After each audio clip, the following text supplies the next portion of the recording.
And welcome everybody to University of Tampa Baseball. A beautiful night for baseball as the Spartans get ready to host the Florida Southern College Moccasins in a Sunshine State Conference game. Hi everybody, Jack Ike along with Taylor Stolworthy.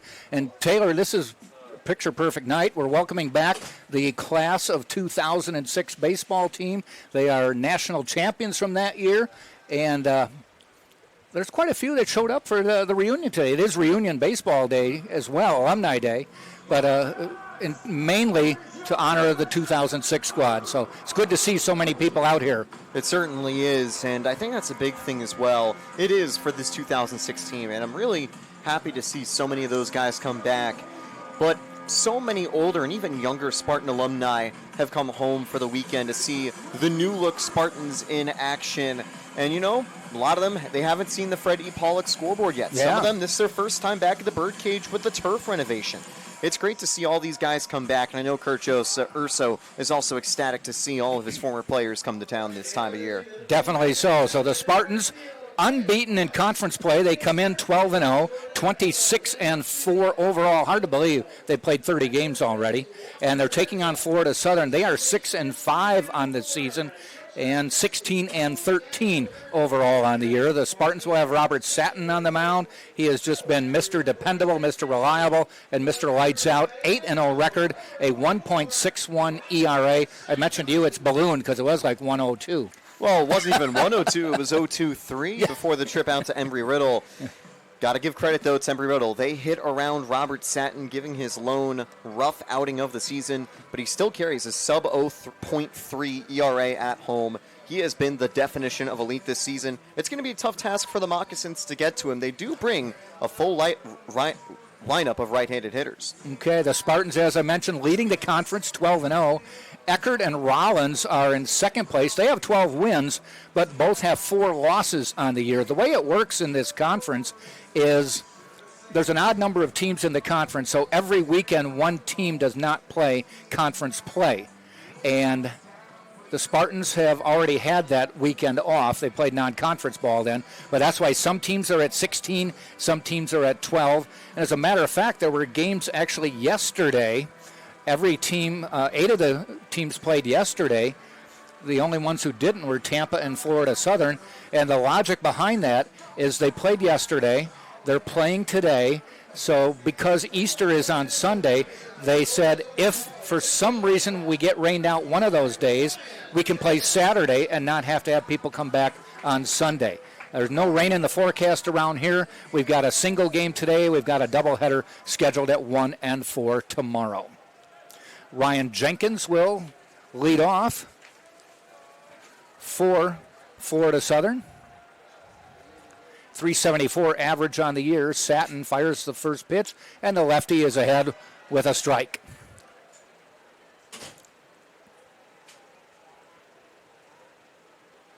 Quite a contingent, I know you were down there too, of alums that are back for this game. You were milling around. That one just missed, 1-1. Yeah, it's been a busy weekend for me personally. Coming down to Daytona, I've also had some Japanese baseball, but I'm the most excited this weekend for Tampa's rivalry because it's always a big weekend when the Mocs come to town. Yes. Ground ball heading out, goes all the way to shortstop, long throw across, and the Spartans go 6-3 for the out on the first play. Jesse Ponce on the long throw. He had to go deep in the hole to make that throw, but got it there in time. That is a very impressive play out of Ponce. Not just to get that throw in time, but to get that throw on target, too. That is not an easy stop to make. You know, obviously you would have loved if Martinez could have fielded that out a little bit quickly. It's just out of reach for him, but Ponce doesn't give up on the play and gets a huge first out for Satin. Brings up Mikey Scott to the plate, 362 batting average. They have some guys who are sporting some pretty hefty batting averages. 6-5, though, is not necessarily a record you see from Florida Southern over the years, being a 500 team. I think it might be just how deep the conference is this season in terms of talent.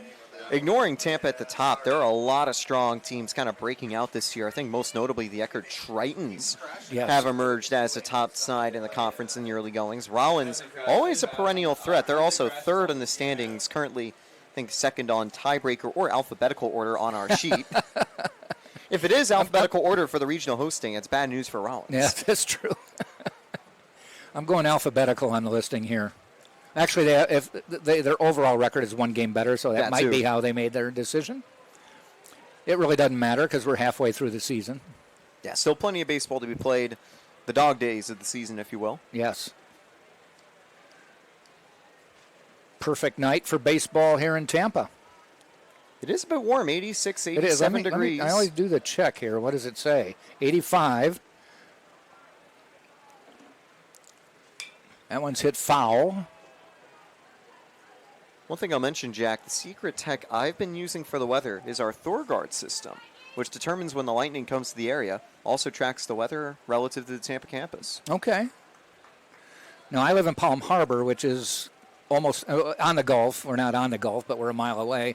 And we had about 2 hours of heavy rain yesterday, which is great because the lawn needed it. Strike three call. Satin picks up his first strikeout on the second batter. 2 up, 2 down. Obviously, we'd like the rain to avoid here this weekend, but I think in general, it is good that we've had a bit more of a wet spring. You know, last couple years had been pretty dry throughout Florida outside of the occasional crazy hurricane. So it's good to get some weather here and there. And like you said, helps out our lawns. Yeah, well, I work for Pasco County Media, and we are in a severe drought right now for this whole area. There's a pop-up down the right field line. Does it stay catchable? No, it goes up on the fence. So, I mean, there's water bans everywhere. Anybody who waters their lawn, limited to 1 day a week now. Oof. That's why it was nice to see the rain come through last night. And this is about time. It should be the rainy season. We should be getting into that, but it has not been wet for a long time around here. Satin, 0-1, a little bit low.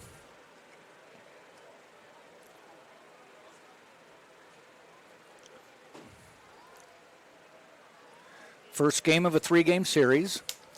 Doubleheader tomorrow, 1 and 4.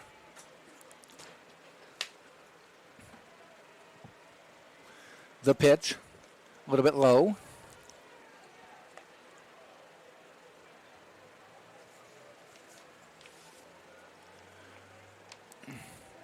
Spartans defensively have Yoander Irigoyen behind the plate. At first base, Walker Vanacek. Second base, Braden Woodburn. And that one is fouled off. Third base is number 4, Jack Martinez. Shortstop, number 44, Jesse Ponce. Outfield is number 20, Javi Soto. In the center field is number 13, Jordan Evans. And right field, number 12, Jake Books. Ooh, Satin was ready to walk off the mound. I was ready to call the end of the inning. We will stay a little longer. I like the idea. Try to go low and away. Try to paint that back corner, but it just drops a bit low. And Carson Brady's on deck. 3-2 pitch with 2 outs. Satin. Fly ball is heading out to right field to Books. He comes in, now waits. Inning is over. 3 up, 3 down for Florida Southern. The Spartans coming to bat. And they will have Ponce, Woodburn, Evans. First 3 batters. We'll take a break. You're watching right here on TampaSpartans.tv.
Look, everybody. We head to the bottom of the first inning. Tampa will be coming to the plate. And Florida Southern out on the field. They have on the mound is number 3, Sakim Ramos, a junior from Woodacre, California, by way of the University of Michigan.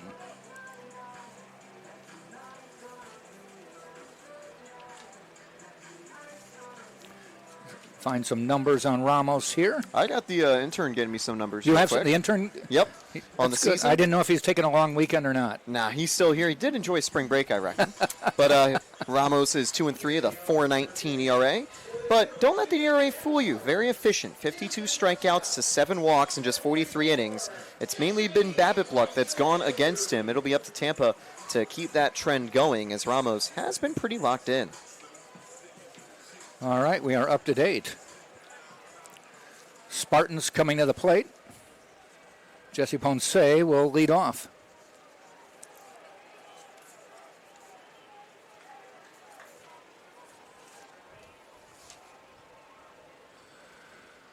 Ramos, top of the zone, strike one. 1-1.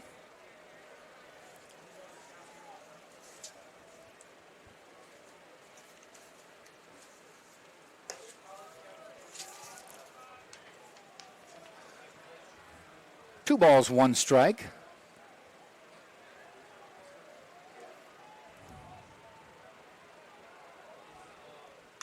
Fouled off, shot just missing the Spartan dugout.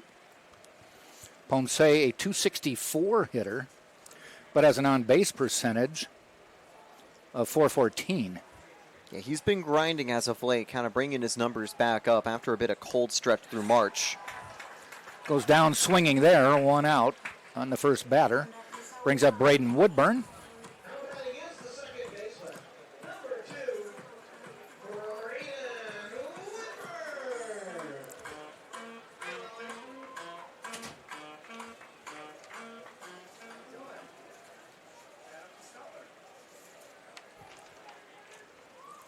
First pitch to Woodburn, tap foul off the screen. Defensively for Florida Southern, Ramos is on the mound. Behind the plate is number 10, Corey Filey, and he is a senior from Santa Fe College is where he came from. First base is number 57, Eric Hansen Jr., another foul ball. Second base is number 4, Brady Dooney. Third base is number 38, and that is Carson Brady. Shortstop, number 5, Ryan Jenkins. That one's just inside and a little high. Outfield has left field, number 19, Mikey Scott. Center field is 26, Eli Thurmond. And right field is number 8, Will Burke. One thing I'll stress about that outfield, don't get the Eli Thurmond confused. It's I had to look that up this afternoon. Exactly. It is not the Tampa alumni, who I believe is currently at Notre Dame pitching. Okay. I'm like, did he transfer? I would be surprised if he transferred and then started playing offense. Yes.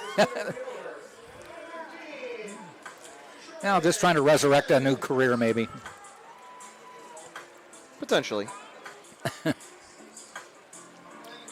You know, when Florida Southern comes to town, I mean, it's alumni weekend, Florida Southern, so they bring a lot. They travel well. Popped up, out of play. So a lot of people in the stands, pretty full, but a lot of them, too, as they have kind of a social gathering down by the, between the stands and the Spartans dugout. They've got a buffet line and things like that going on. I saw you snagged a brownie, I think it was. I had a little bit of a meal beforehand, too. Some of the pork and rice, which is really nice. Okay. Jordan Evans at the plate for Tampa.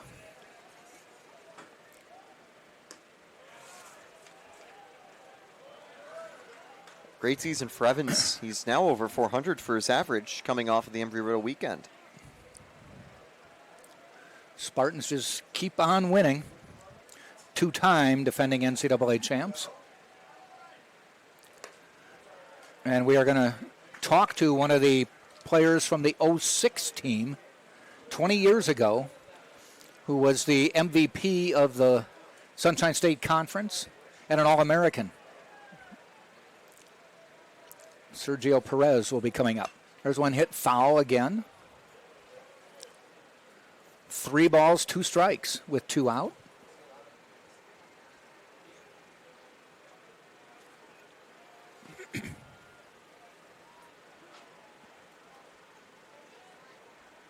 And the 3-2. Fouled off down the right field line.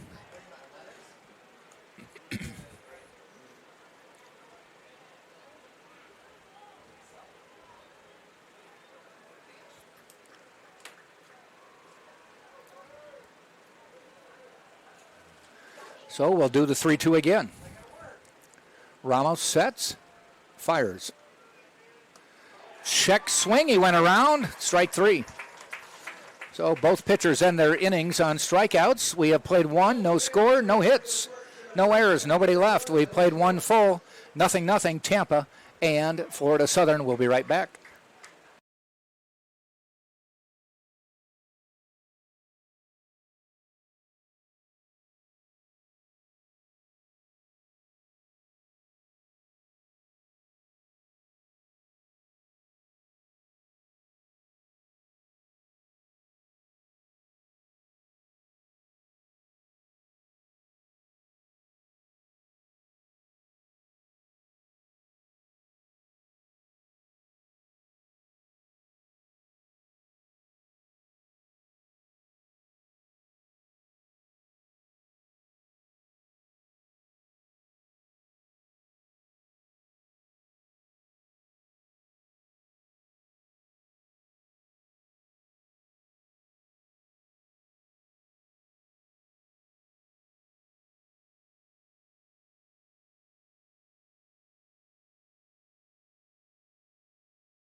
Top of the second inning we go.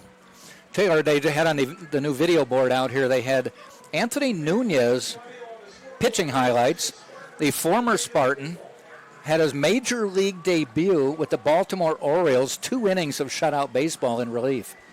Yeah, it's great to see Anthony Nunez getting to work. The board's also showing Jordan Leisure right now, who's been with the White Sox a few years now, yeah. Kind of funny how both Leisure and Nunez were trade deadline trades to the teams that they would enter the majors with.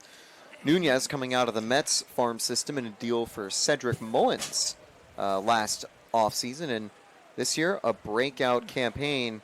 It was kind of funny for Nunez. He didn't realize he was going to get the opening day called up until I think it was the day before, because he didn't have the final few outings with the team. He was down with the minor league spring training system, but he had impressed well enough throughout spring training to get the call, and low leverage outing, but it was a dominant one for sure. Yeah, they were raving about the movement on the ball and the speed. Didn't you say you heard topping out around 98?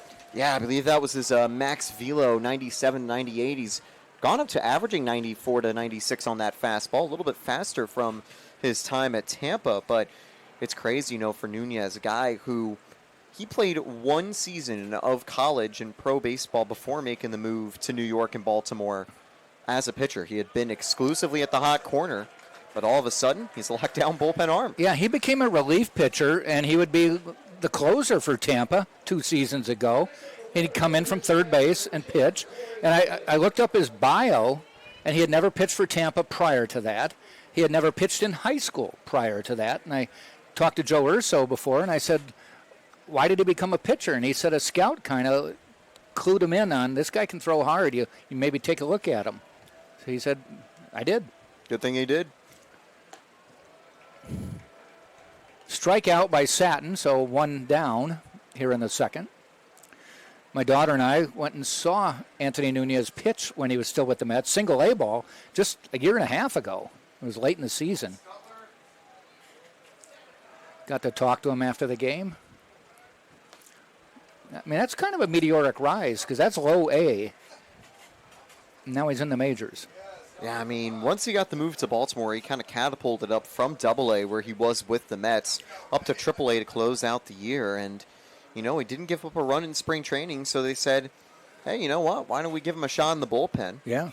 And I wonder if he could be a future setup man behind Helsley and Bautista in the future. And by the way, he's busy tonight, so he's not at the Alumni Day. It makes sense. Would have been cool if the Orioles were down here in Tampa with the Rays. Maybe he could have stopped by. He was here last weekend, or last year for Alumni Weekend. Got a inning with him on the booth.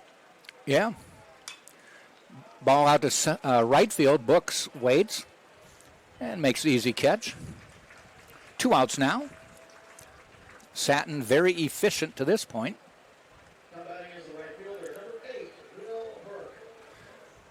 Brings up Will Burke.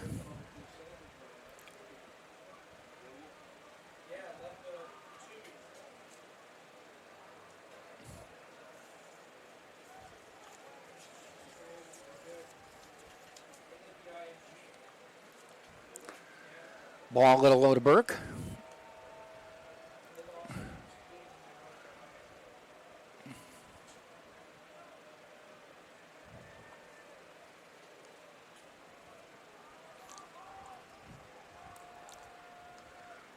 Burke at 296 on the year.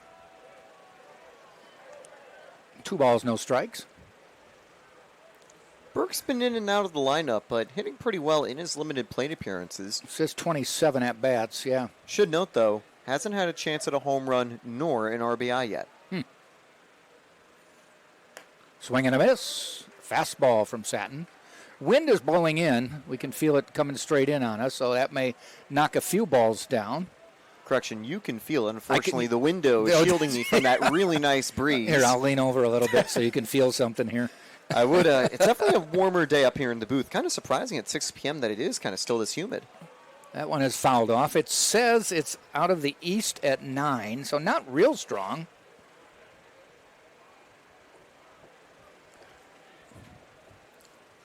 Yeah, trust me, it's a little breezy.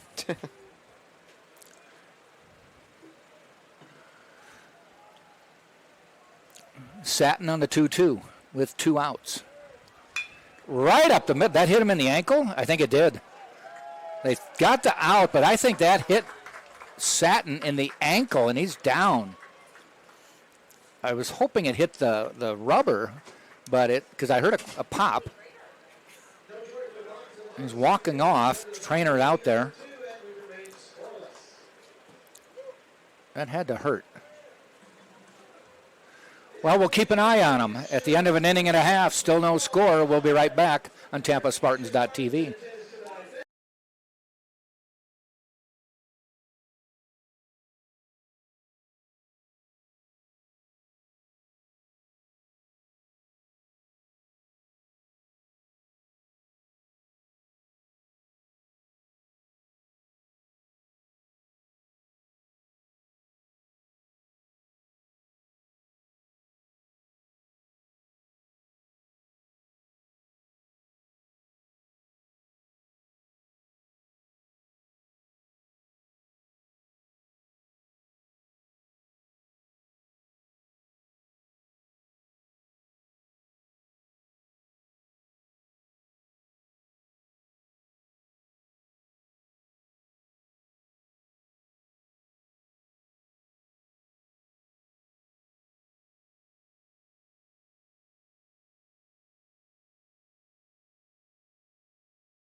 Bottom of the second we go. Gunnett Carlson will lead off for Tampa, followed by Joander Irigoyen and Jake Books.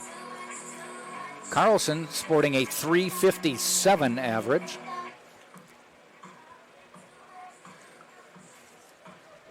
The lefty striding to the plate.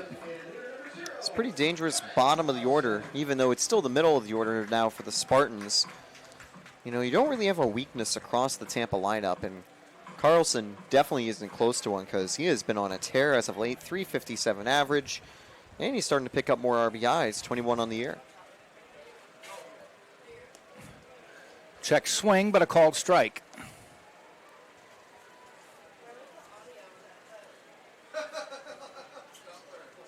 Spartans as a team lead the Sunshine State Conference.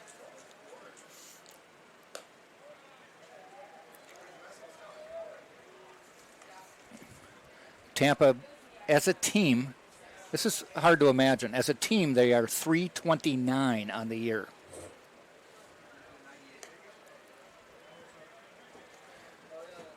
Yeah, that's pretty good numbers at the plate, I'd say. Yeah.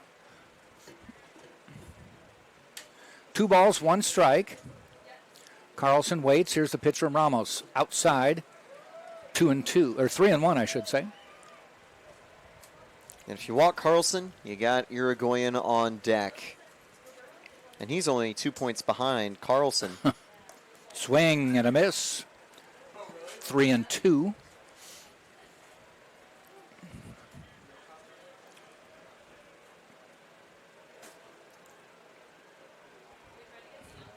Full count pitch. Ramos in the windup. Outside, he walked him. Brings up Irigoyen.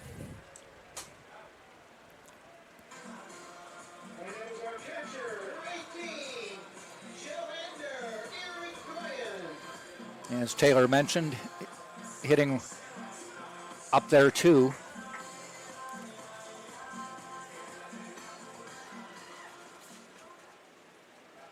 .358.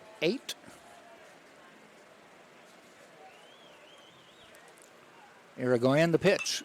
Down the line, just foul first base side. That hit would have had him join Evans and Woodburn in the 40-hit club for the Spartans. He's at 39 on the year, third best for Tampa's offense. Soto, who's 2 batters behind him, Jake Books is in front, is 4th on the Tampa table with 35.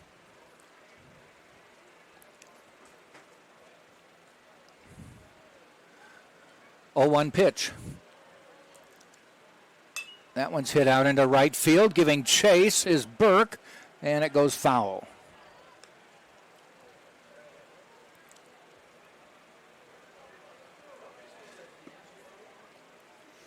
I had a chance to catch up with the mocks, and notably Mitchell Weidetic, one of the assistant coaches.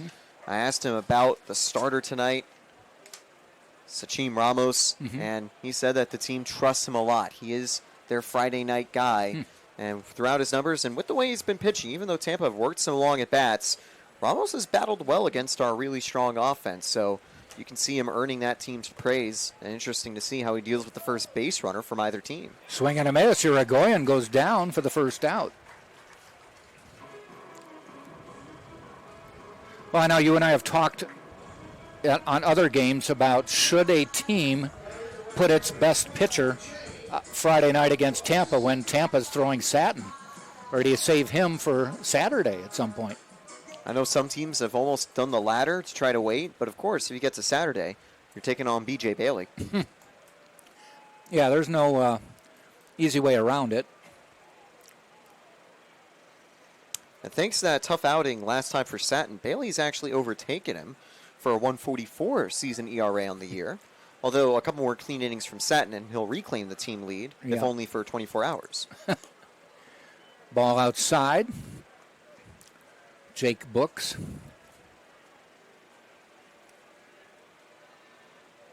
.299 average. Get a base hit here, you'll hop over the 300 mark. Ball high. 2-0. Yeah, Books has been pretty patient as well. 22 walks on the season. Second for the Tampa team behind Carlson, who just picked up his 32nd. 2-0 pitch on the way. Inside, 3-0.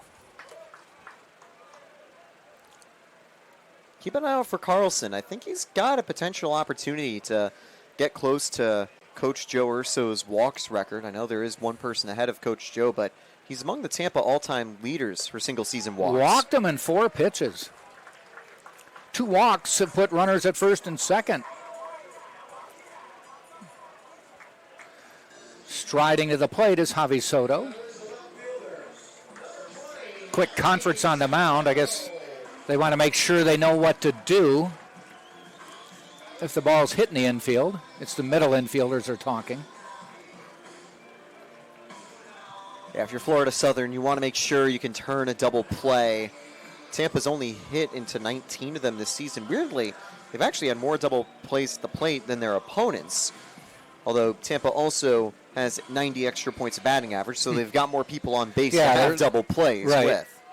Defensively, the Mocs have only forced 6 on the season. Soto looks at one high. That's 5 straight balls now from Ramos.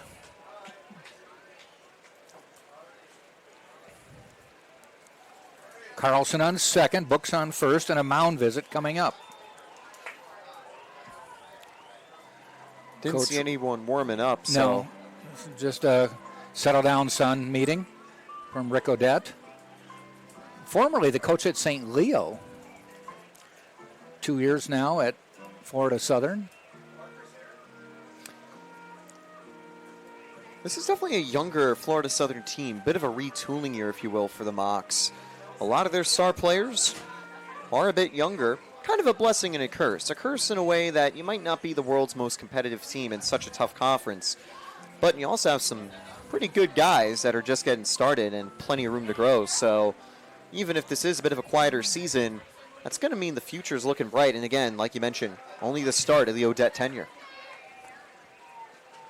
Mound visit is over. 1-0 pitch coming up to Soto.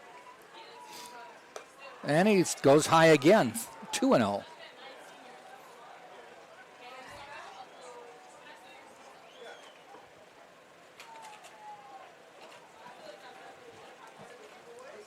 Look back at Carlson, the pitch. That one looks down the middle, and umpire agrees.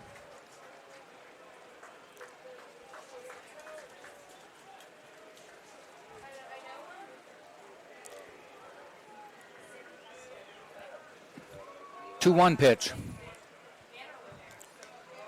Just missing inside. Umpires for today's game. David Arrieta is behind the plate. Marcial Santos is on the bases.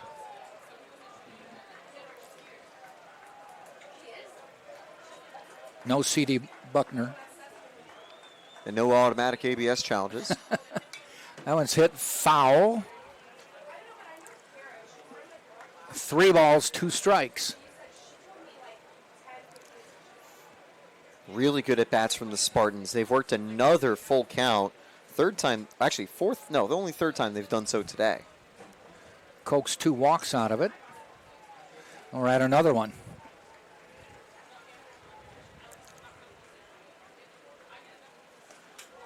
Just missed high, and a third walk has loaded the bases.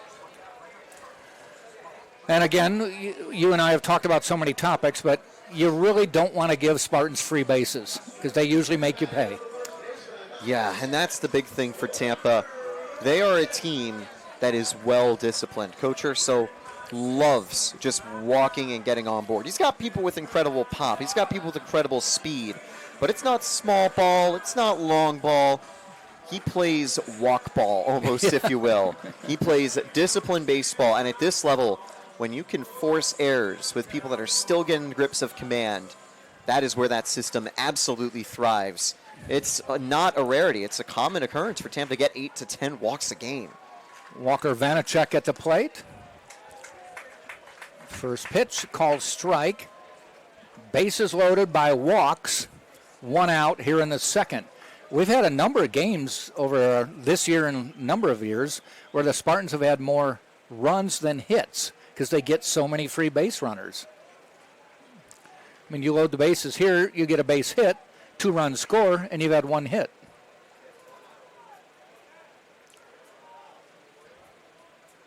One ball, 1 strike.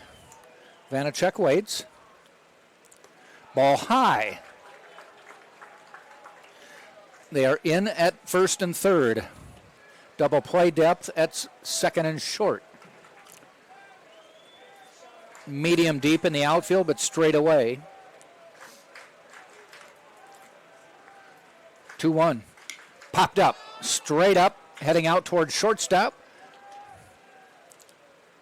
That one was a mile high and finally caught by Jenkins for the second out. Painful out to pick up there for the Spartans, and a very useful one for Ramos. Had fallen behind again in the counts, but just a little under at that time for Vanacek. So Jack Martinez will see if he can bring a run in. Martinez, 245 on the year. Getting more playing time now, though. The first pitch, and he pops it foul. Got a little cloud cover going over. It's taken away the shadows that are normally, you'd see them between, kind of creeping up toward the batter's box. 0-1 pitch with 2 out. Off speed, stays high, 1-1.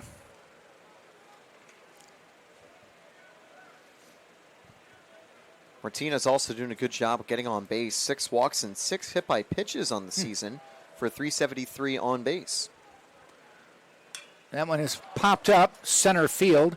Thurmond, now he comes racing in, but makes the catch to end the inning. So the Spartans get 3 on, all via walk, but don't score anyone. We've played 2 full, no score, Tampa, Florida Southern, right here on TampaSpartans.tv.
Top of the third inning we go. Robert Satin back on the bump for Tampa. No score. That'll be the 7, 8, 9 hitters for Florida Southern. Florida Southern, you look at their schedule, they are 6-5 in the conference because they had a game called off at Barry. And I don't know if they'll complete it or not. It said weather. They've had 2 other games. They were non-conference games postponed because of weather. Tampa hasn't been immune to that either. Their lone home loss of the season, the weekend finale against Davenport, got called off in the bottom of the 9th due to lightning delay. Yeah. Tampa was down by 3 with 2 outs, so would have likely been a loss, but it ended 1 out early. Badaki's first pitch is a, what did they call? Actually, they're showing 1-1. Satin to Badaki. Ground ball heading out toward first base, fielded by Vanacek. Steps on the base, an easy out. Satin's always very high stuff, very high strikeouts, but I know it's a benefit for him to also work to get those quick ground outs, keep that pitch count a bit lower. Enters the inning on 26 total pitches. Ramos will enter the third on 43. So 1 down, third inning. Satin to Thurman. And as you said, not the Eli Thurman who played at Tampa, who was a pitcher.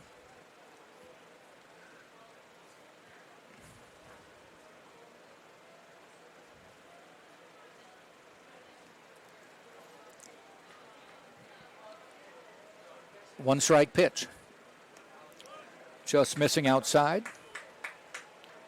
Thurman's been pretty strong with Notre Dame this year. 4.61 ERA out of the bullpen. 11 appearances.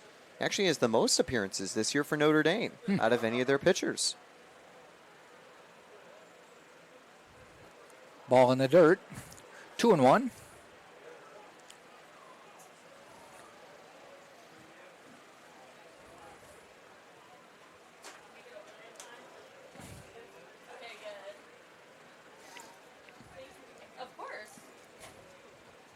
Ball outside, 3-1.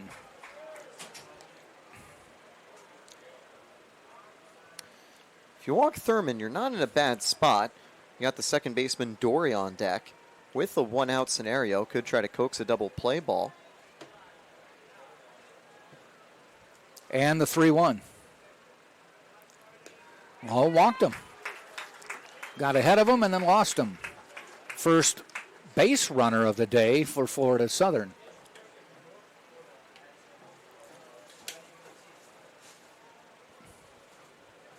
And it will bring up Brady Dory. 207 average.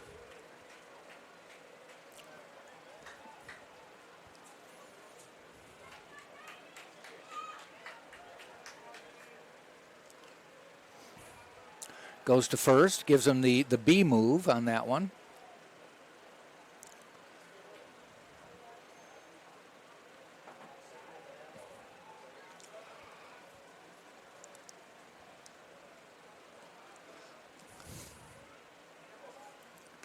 That looks good. Call strike. Though they put ball on there, it should be a strike.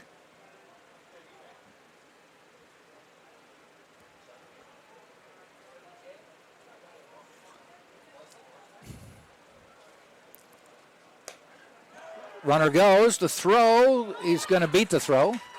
Swing and a miss as Dury was trying to protect the plate. That's a good hit and run, and Thurman gets stolen base number 17 on the year. So he's a threat. That's the 50th for the Mocs as a unit. Tampa haven't been too bad either. They've got 49. Yeah. No balls, 2 strikes. Now a runner in scoring position. Takes away the double play threat. Swing and a miss, though. Takes care of the need for a double play.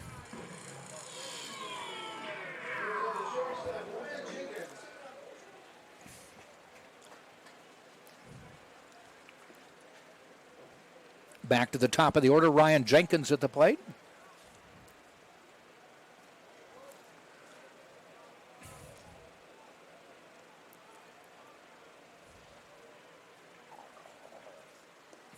A little bit low, Irigoyen with a stop. Irigoyen mentioned one of the skills he's been able to develop at Tampa is catcher defense. You can definitely tell he's gotten a bit more adept at blocking and throwing throughout his time with the Spartans. 1 ball, no strikes. Check the swing, call strike anyway. 1-1.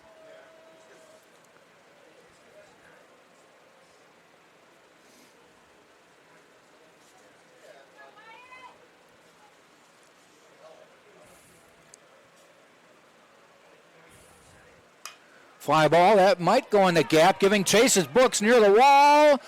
Runs it down for the 3rd out. Nice job by Jake Books to get on his horse and get that one. And we've now played 2.5. Still no score. Tampa and Florida Southern on the Sunshine State Digital Network.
Bottom of the 3rd inning we go. Still no score. Tampa, Florida Southern.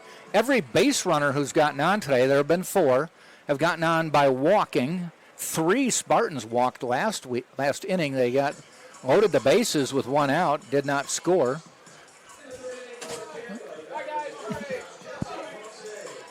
And Florida Southern got a base runner via walk who got to second and was stranded.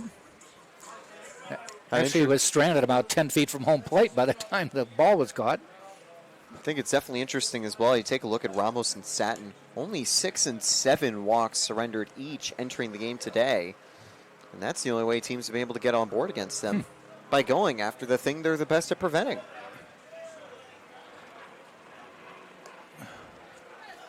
This is Ponce at the plate. Started the game striking out.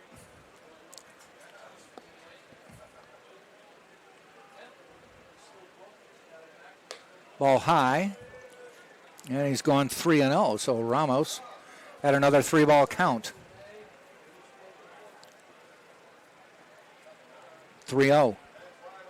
Low, and Ponce knew it was a walk before it hit the mitt. Fourth walk of the game for Ramos in just 2+ innings. Definitely say he's been effectively wild in the early goings, but he's just missing. Yeah, if you keep walking Tampa, eventually the Spartans will find a way to make you pay. Definitely. And great walk there out of Ponce. It's his 20th of the year. Tampa now have 4 players with 20 walks. Braden Woodburn shows bunt. They pull it back, throw to first, back in time. Not a surprise here. You know, it might be surprising to think Woodburn, he's one of Tampa's top hitters. You wouldn't expect him to bunt, but he's kind of been able to fill that gritty 2 spot in the lineup, someone who can lay down a clean bunt and get the runner moving. I remember a number of years ago, Drew Earhart had a similar situation. Number 2 hitter in the lineup, great hitter, always came up second with a man on and laid down a sacrifice bunt. Yeah, the old school style of play, but Urso plays to perfection, and Woodburn's really filled that role. Ooh, that time he got plunked on the... Did he get out of the way? No. He must have. I think it might have clipped off the bat instead of him. Wouldn't have been surprised that it hit Woodburn. That would have been his 10th hit by pitch of the season. So Actually, 1-1. He did dodge it. Swing and a miss there.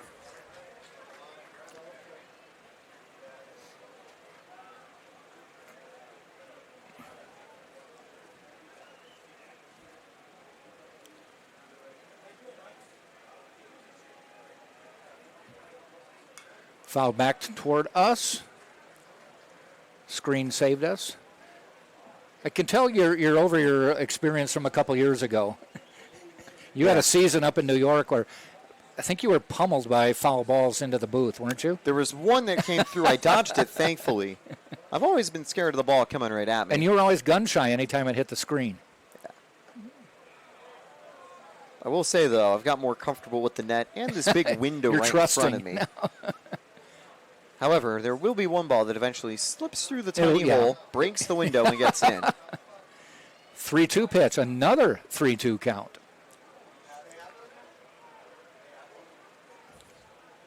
Walked him. Oh, okay, it wasn't 3-2. The scoreboard said 3-2.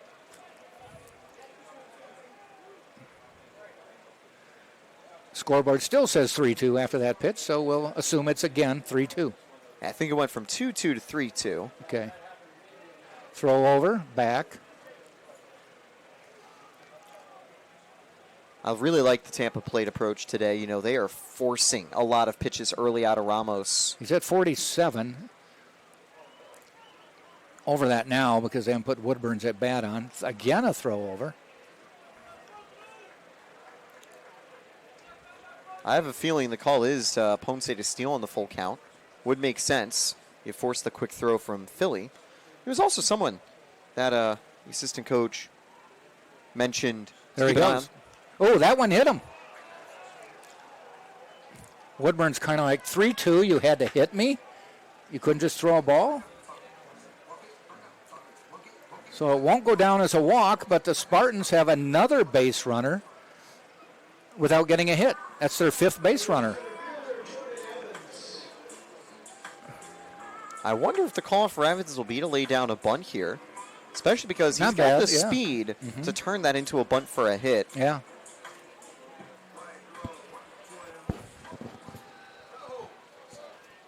That was a trait that we saw last year with the top base stealer for the Spartans as well. So the number 3 hitter, Jordan Evans, struck out his first time, but now sees runners at first and second. Nobody out. Does show bunt. It's outside. First base came charging in.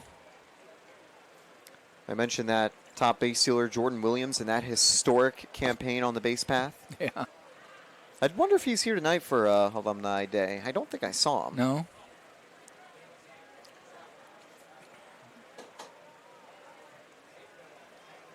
Now the catcher, I think he's a little confused about what pitch. I think it's a pitch comm little thing, although they quickly fix it. Just hit reset. 1 ball, no strikes. 2 on, no out, no score. Again shows bunt, pulls back, but it's a called strike.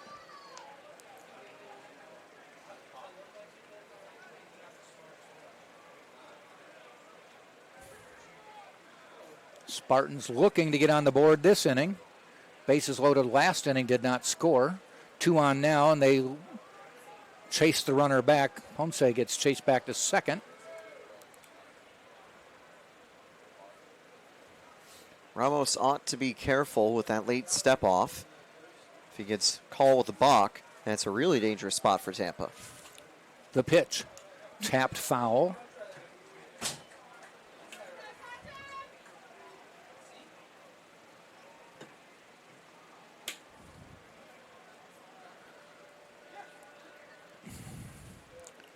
One ball, 2 strikes. Ramos in the stretch. Ponce dancing. Ball hit out into right field. Chasing back is Burke near the warning track. Tagging is Ponce. Woodburn faked to go to second, but we have runners at first and third with 1 out. I like the play there from Woodburn. If that throw went directly to third, he would have advanced into scoring position. And even though, I think 10 times out of 10, unless you've got Chusei Monami out in there right field, Ponce would be safe on that play. It's really good kind of work there from Woodburn to make sure that he does reach 90 feet away safely, especially because Woodburn could just steal a base right after. He's had a handful of steals, 15 on the year. Carlson at the plate. Swing and a miss. Big swing there. And for Tampa, they're in a double steal situation potentially. You send Woodburn, and if the throw gets a little away, just have Ponce head on home. Throw to first, Woodburn back. The other thing a runner on first has to be aware of is they know you're there too, even though third is much closer. 0-1 pitch. Ground ball heading out towards second. Do they turn 2? They got 1, the return, and they do get a double play to get out of the inning. So the Spartans get 2 on via walk and a hit batter, do not score. We've now played 3 full, 0-0. Tampa and Florida Southern will be right back.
We head to the 4th inning. No score. Tampa, Florida Southern. It'll be the 2, 3, and 4 hitters coming to the plate for Florida Southern. They've had 1 base runner.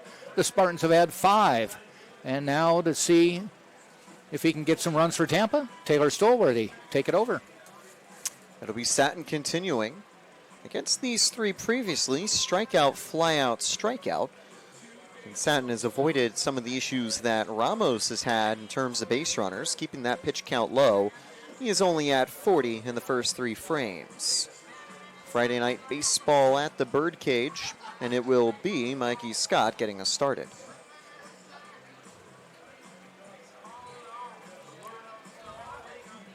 It is alumni weekend for Tampa, but Florida Southern bringing a solid fan contingent. Heard them get excited with that inning-ending double play in the bottom of the third.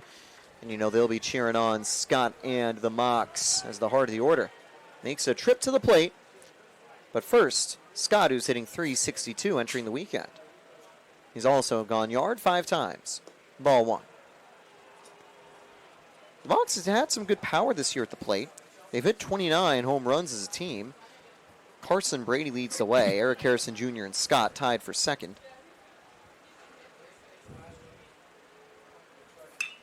Ripped into left. That'll get down for the first hit of the game for either team. He'll be held at first as Soto can get on top of that quickly.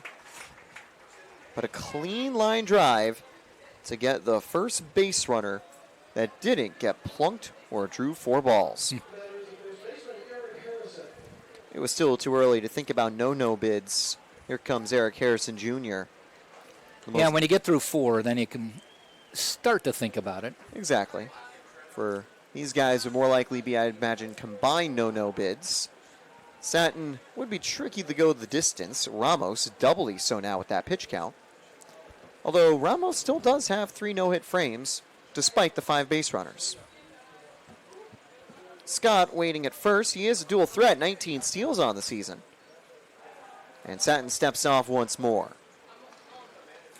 And here come the shadows as the clouds kind of parting away here at sunset. Always difficult to deal with in the infield and outfield for the Spartans. You can see the center fielder for the Spartans, Evans, shading his eyes with his mitt. And that'll miss 1-0. You can notice Satin stepping a bit further in to get the ball from Irigoyen to try to shield his eyes a little. Yeah, you can see the shadows about halfway across the mound. If they were to throw it to him right now, it would be thrown back right into the sun. It'll get worse as the season goes. Another quick step off, just keeping Scott true at first. 3 Ks on the day for Satin, his season total up to 71. He's the only Tampa pitcher with 60+. This time makes it 1-1. Second in terms of Spartan strikeouts is B.J. Bailey at 46. John-Luke Lanton, 37. Makes sense, though, for those 3. They each have over 40 innings as the every week starters for Tampa. Hit up the middle, bounced off the mound. They won't turn 2, but Ponce hustles for out number 1. Fortunately, that one missed Satin, who got hit in the ankle back in the first inning. And it took that weird hop away from the bag, closer to Ponce. If it went more directly to Ponce, that is a chance to get that lead runner out or even turn 2. But instead, he'll pick up the out at first, and the Mocs do have the go-ahead run in scoring position. But with how high that pitch count is for Ramos, there still could be plenty of offense still to go.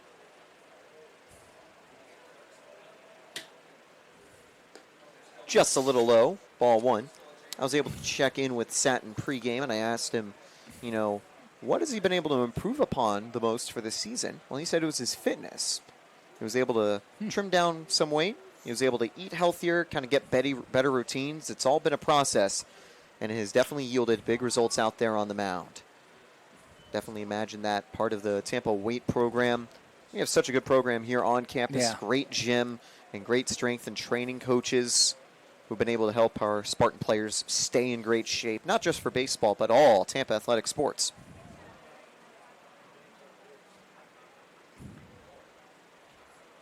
And those gains, I think, has also helped Satin feel better out there on the mound, too. Popped up.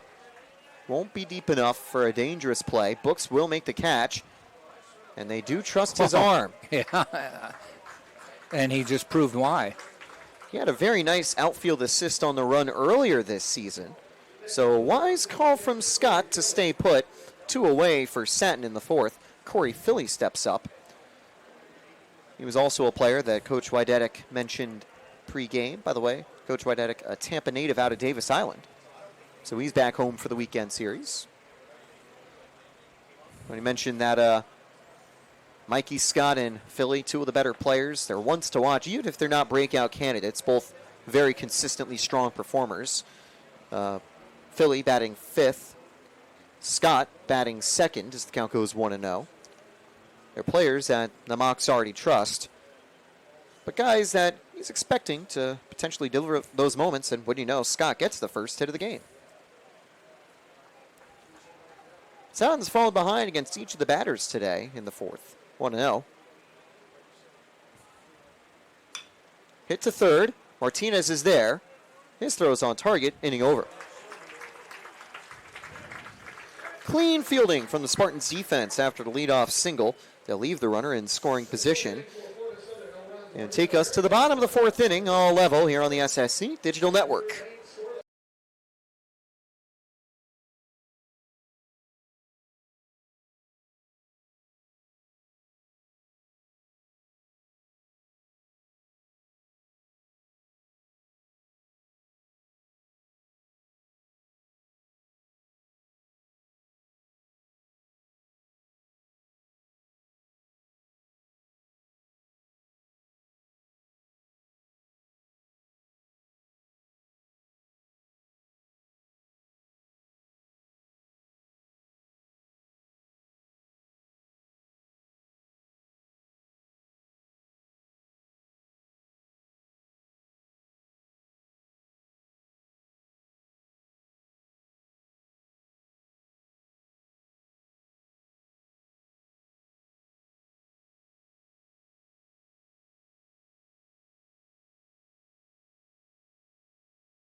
And welcome back to the SSC Digital Network. Thank you for tuning in for the first game of the weekend 3-game set with the SSC's longest and most famous rivalry, Mocs and Spartans. Good day for both Ramos and Satin out there on the mound. Satin working pretty quickly. Ramos having some more troubles. That double play he forced out of Carlson, that proved to be pretty helpful, I reckon. Brings him back out for the 4th as they'll take on Irigoyen, Books, and Soto. Irigoyen, a Tampa catcher. He has been almost the everyday starter at the plate. Has had every start this season, but sometimes at DH, 0-1. He's played a bit more DH as Nick Pereira has began to feature more often for the Spartans in that position. Great season as well for Pereira on the board. Tampa's got another electric 1A, 1B duo. At the plate is Irigoyen, takes one to the gap. It will get caught in time by Burke. That'll bring up Jake Books. Worked a walk with one away in the 2nd. He got left in second base, though. Some of the Tampa players that have come back this season have that ring from 2025. Even a couple have it from 2024. Books has a ring, but not from the Spartans. He was with Coastal Carolina last year as they won the title in Omaha. 0-1. Books didn't get too many opportunities to work with the Chancletiers. I believe that's how you pronounce their mascot name. But he did have some nice hits and some solid numbers. And those have translated well here at the Birdcage and in SSE play. 1-1 now to Books.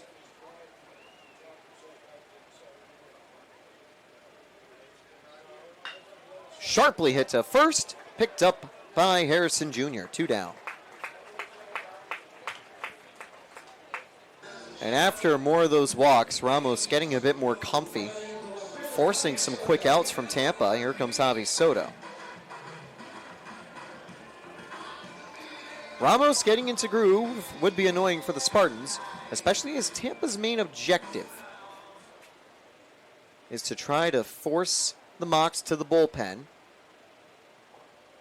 and see if they can start to get them tired after a busy Saturday awaits. It will be a doubleheader tomorrow. First game at 1, second game roughly at 4 or 5 p.m., depending on how long the first one goes. 1-1 now to Soto. After that, Tampa will be hosting Valdosta State for our throwback night, one of our final midweek matchups of the season, before beginning a 2-weekend road trip out to Nova and Rollins, 1-2. The Mocs, meanwhile, travel across Tampa to St. Leo next weekend. Then they take on PBA and have a midweek tie against the Lions. The AB continues 2-2 to Soto. Continuing to work that pitch count up. This next one will take Ramos to 70 in 4 innings, but it could also get him out of the 4th inning. Hit to right, but foul. Soto protecting. There was some bullpen activity in the previous frame for the Mocs. But if he's working a bit quicker, Ramos should be good to make it back through the 5th. Could even go to the 6th. On the ground to 3rd. Will be a close play. Plenty of time for Brody. Out number 3. 3 up, 3 down for Tampa. 4 no-hit innings from the Spartans. They do have more base runners than the Mocs. Neither team has come home to score, and we're still level entering the top of the 5th.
So Robert Satin ready to continue.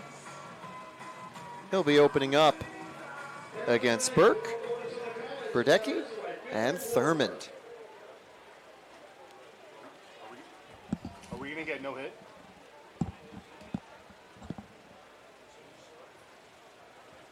One hit so far for the Mocs against Satin. They also have worked a walk. The walk did come from Thurmond, who will be batting a bit later. But for now, the 0-for-1 Burke, who grounded a ball off of the foot of Satin, which was then picked up by Woodburn and fired to Vanacek, is ready to go. He'll foul this one away for strike 1.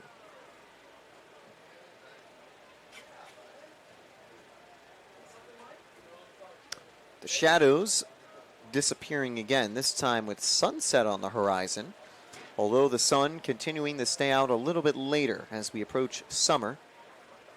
We are past the spring kind of median point where the sun is out a bit longer as the count goes 0-2.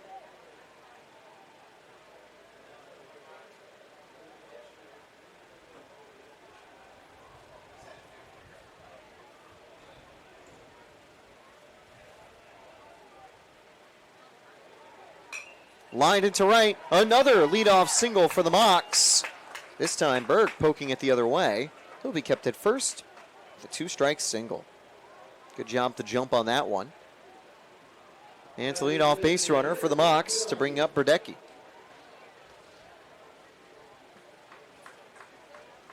Satin now opening up to the DH. Burdecki hitting .302 on the year.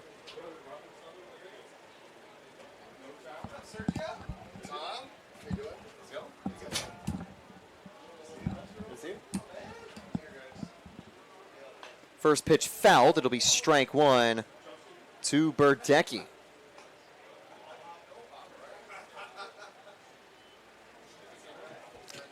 Burdecki continuing at the plate. He is a freshman out of New Brighton, Pennsylvania.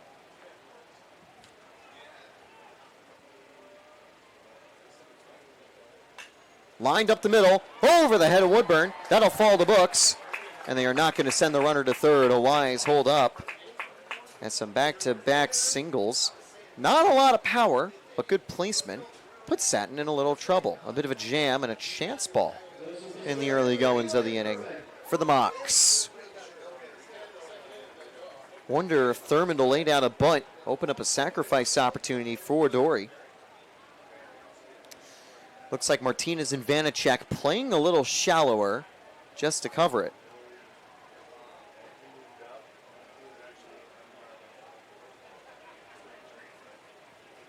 Thurman squares up. Strike one. Thurman kept the bat forwards. Throwback to first. Vanacek almost, actually no, Woodburn almost falling over. But a good job that he keeps the ball. If that slides by him to the outfield, that could have given Florida Southern the lead.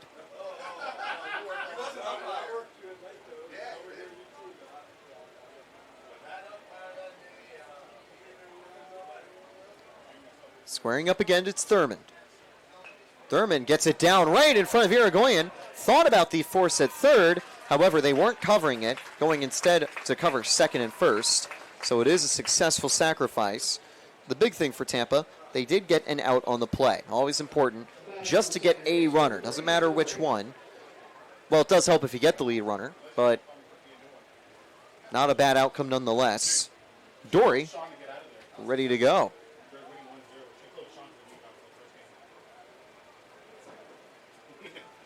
Set now to Dory. Popped up. That's going to actually go to deep right field. I think they will test the arm of Jake Brooks. Runner's going home. Throw to the plate, not in time.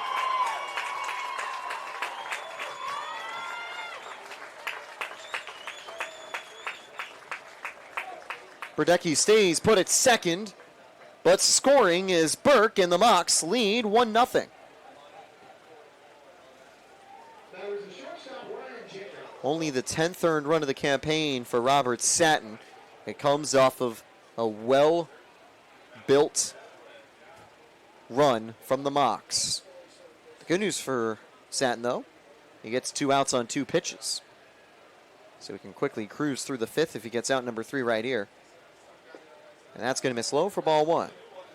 They also checked in with Satin and asked him about his arsenal. What pitch does he feel very confident about? And he said purely and simply the fastball, and he said he throws it most of the time. Well, if it's the pitch he's most comfortable with, why not? 1-0 on the way for Satin. Just low again. 2-0. Satin's only had 4 2-ball counts today and 2 full trips through the order. His 19th batter faced. He usually gets a quick out or a quick strikeout. Hits the outside part of the black, 2-1.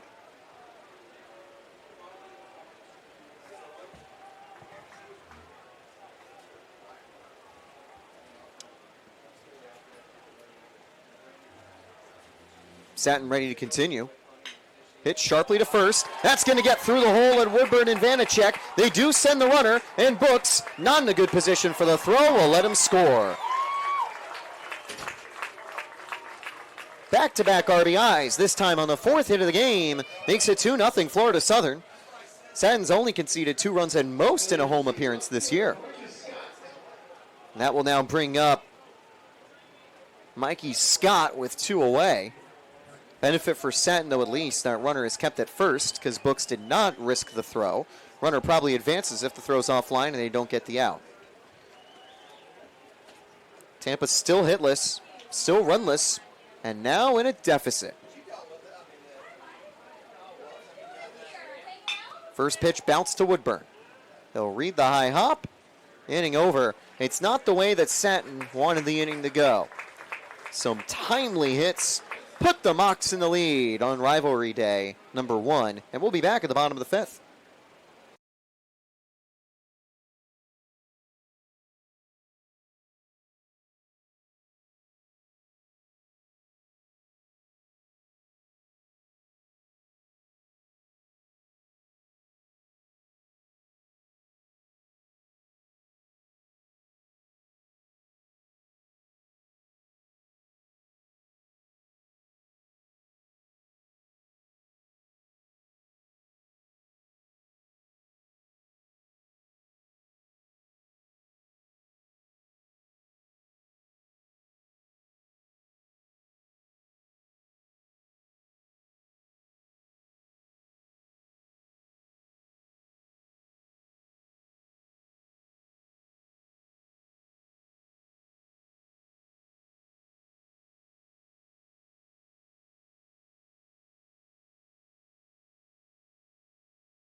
Bottom of the 5th, Tampa now trying to get on the board, and I am joined by a member of the 2006 College World Series championship team, Sergio Perez, and he wasn't just any player. He was the ace of the staff with some huge moments in the regular season and the postseason. Sergio, welcome back to Tampa, and thanks for joining me on the air. Hey, thanks for having me. It's good to be here.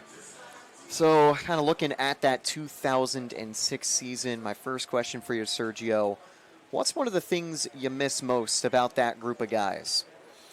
Man, I would say the camaraderie we had. That team was special. We knew we had a mission when we came here, and we knew what we had to get accomplished. And everyone on that team was, contributed to that successful season that we had. And I mean, honestly, it was just the best season I think I've ever had playing in my career, and just that camaraderie, and we still have that, even coming together now after 20 years. It's like we never missed a beat, and it's just great to be here and proud of what we've done.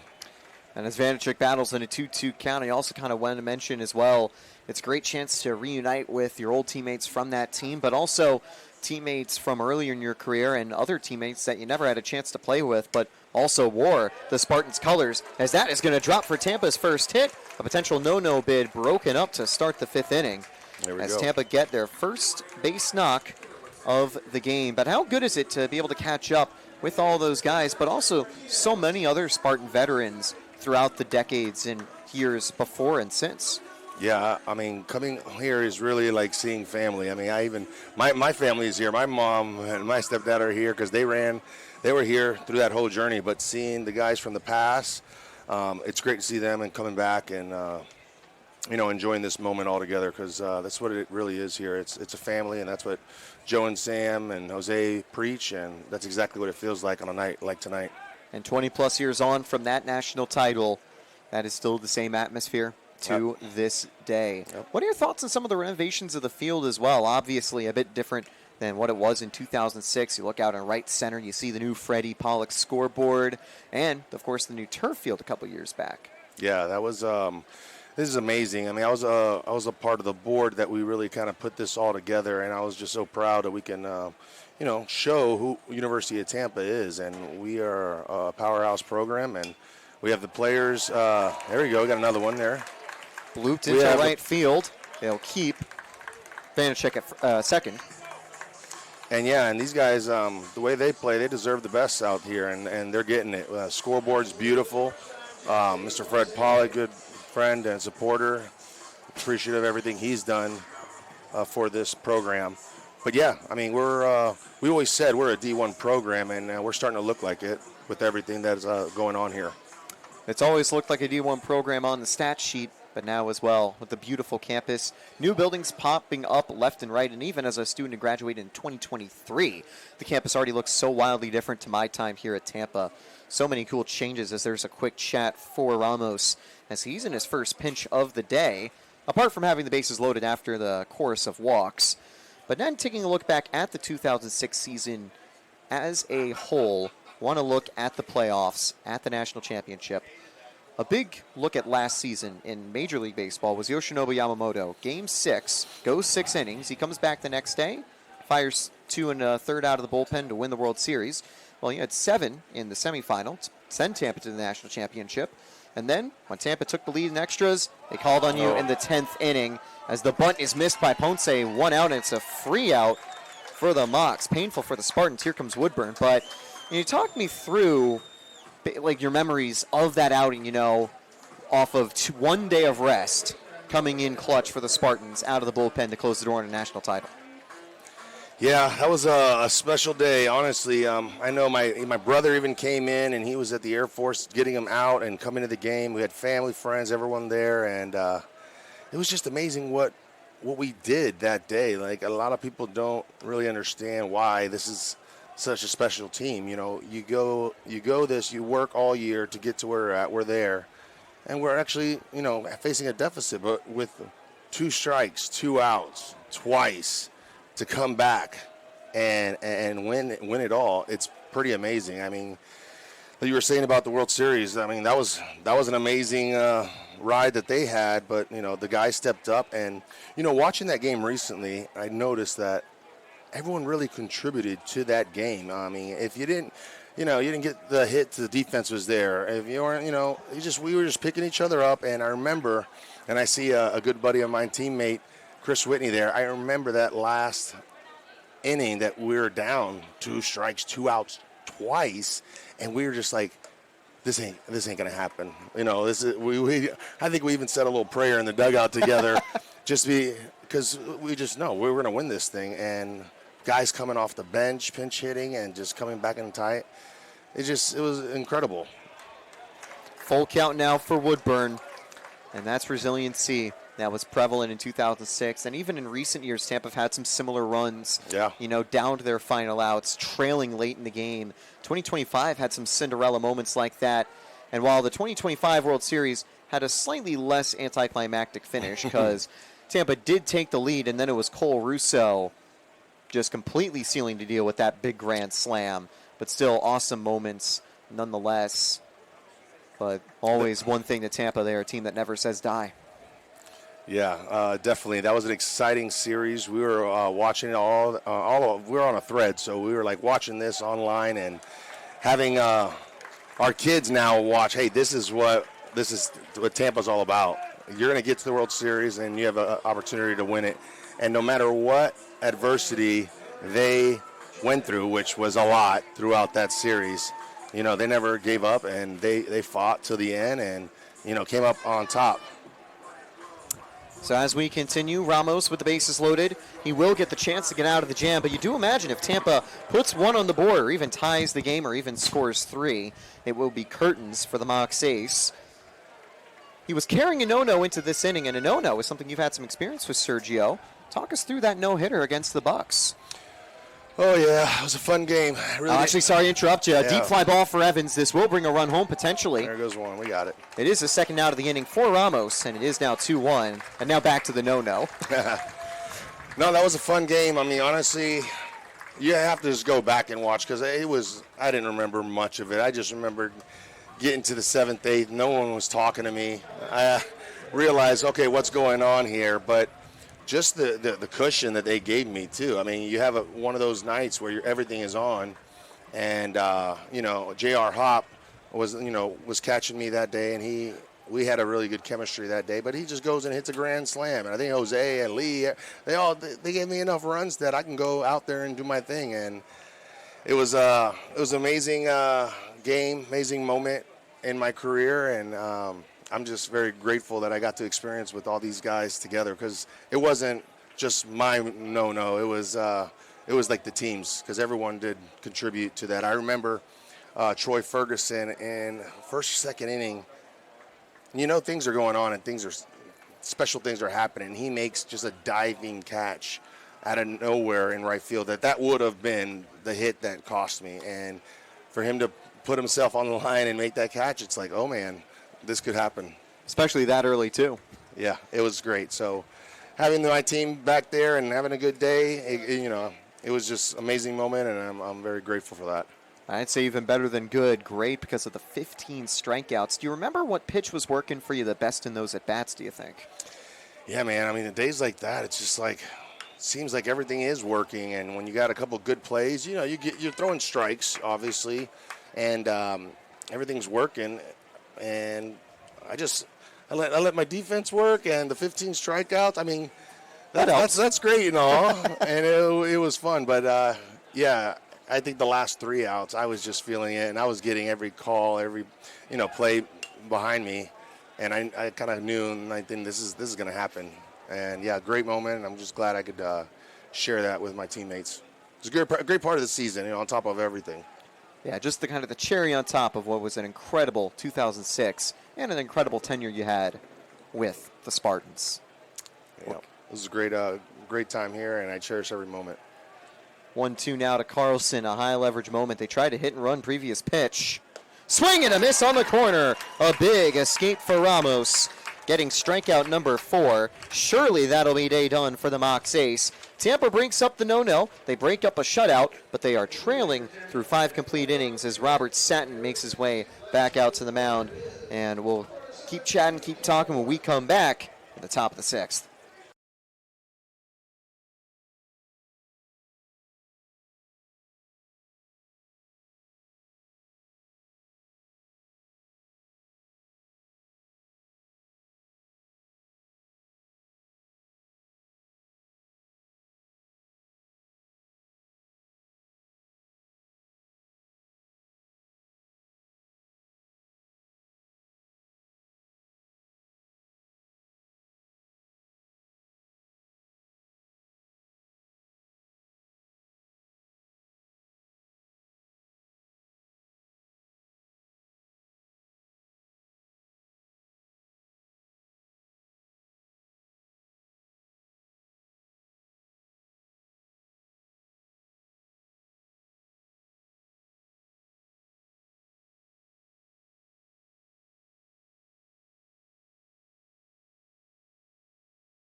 Two-one Florida Southern. We continue the brand new inning. Robert Satin. He has been so good for the Spartans this season, but a well-worked frame from the Mocs last time out put 2 on the board against him. And as he has his 63rd pitch of the game against Eric Harrison Jr., he'll be opening up with strike. Nope, ball 1 down low. And I got another question for you, Sergio, as you're back with us for the next inning, too. What do you think's been the biggest change across the college baseball landscape from the time you've been playing and, how college baseball is now? Well, it's definitely different. I mean, the NIL stuff, it's a little crazy. It's hard to wrap your head around it.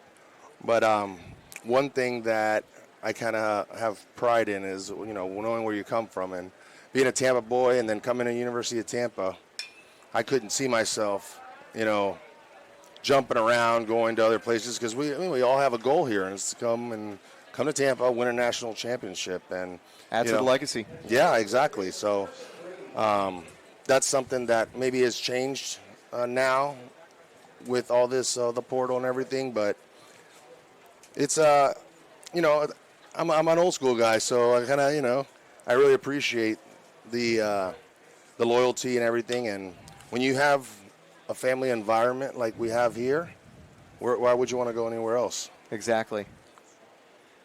And even though it definitely is a bit different, and Tampa definitely sees a lot of players come through from the portal, it's also allowed some hometown players like Satin to come home and shine under the bright lights here at Tampa. Satin started his collegiate career in Gainesville, but ever since coming back home, he went from being a spot starter to kind of fill in that role that you once had as the ace of the staff. And he's only wearing a number that was one digit lower, 24. You were the 25. Yeah. I should have worn my City Connect jersey because it's actually the number 25, although that 25 is originally for E.J. Doskow, as that's good range from Evans, 2 down quickly in the top of the 6th. Yeah, you're talking about coming and playing kind of like for your hometown team. I mean, that's what you come here to win a national championship. And if guys have to leave a school, a D1, I mean, you come here because you know you have an opportunity. I mean, you see it now. You see all the scouts that are out here. You come here to get ready for pro ball, and that's what they're doing. They've been doing for so many years. And I knew I had a couple other offers to go D1, and I knew from the get-go that I wanted to be a Spartan, and it worked out. Kind of reminds me as well of the story for Irigoyen and how he made his way to Tampa. You know, he was originally looking out of JUCO to try to find a D1 offer, but there were some things that kind of got in the way for that. So the next best guess, well, come to Tampa, try to win national championships. He's already got 1 ring, and just like you, he's looking for a second. Yeah, it's and you're going to come here and you're going to get the exposure. They're going to see you. You see it. You know, the scouts are here. Everyone's here. They're chattering always about Tampa, and you know, I give a lot of credit to Sam Ilatello, my pitching coach and dear friend, and he really made me the pitcher I was. I came in as a freshman year, and I came in as a thrower, and he really develops these pitchers like he did myself. He made me into the pitcher I was. So what they got going on here, Joe and Sam and Jose, everyone, they're getting you ready for pro ball. So you want to go to a program where you're going to get that exposure and also be ready for the next level. And that's what I feel like they did, and they're doing. Obviously, we're starting to get some guys up there in the big leagues that are doing a great job. So, yeah, this is a top-tier program. You want to be here and get to the next level. For sure. And I do have a couple questions about some of the pro guys for the Spartans, if you've maybe been in contact with some of them. But before we get to that, we'll take a quick breather for the bottom of the 6th. The clean 1-2-3 frame for Robert Satin, and Ramos is indeed back to try to make it a quality start here on the SSC Digital Network.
I'm going to swap the sunglasses out for glasses now. There you go.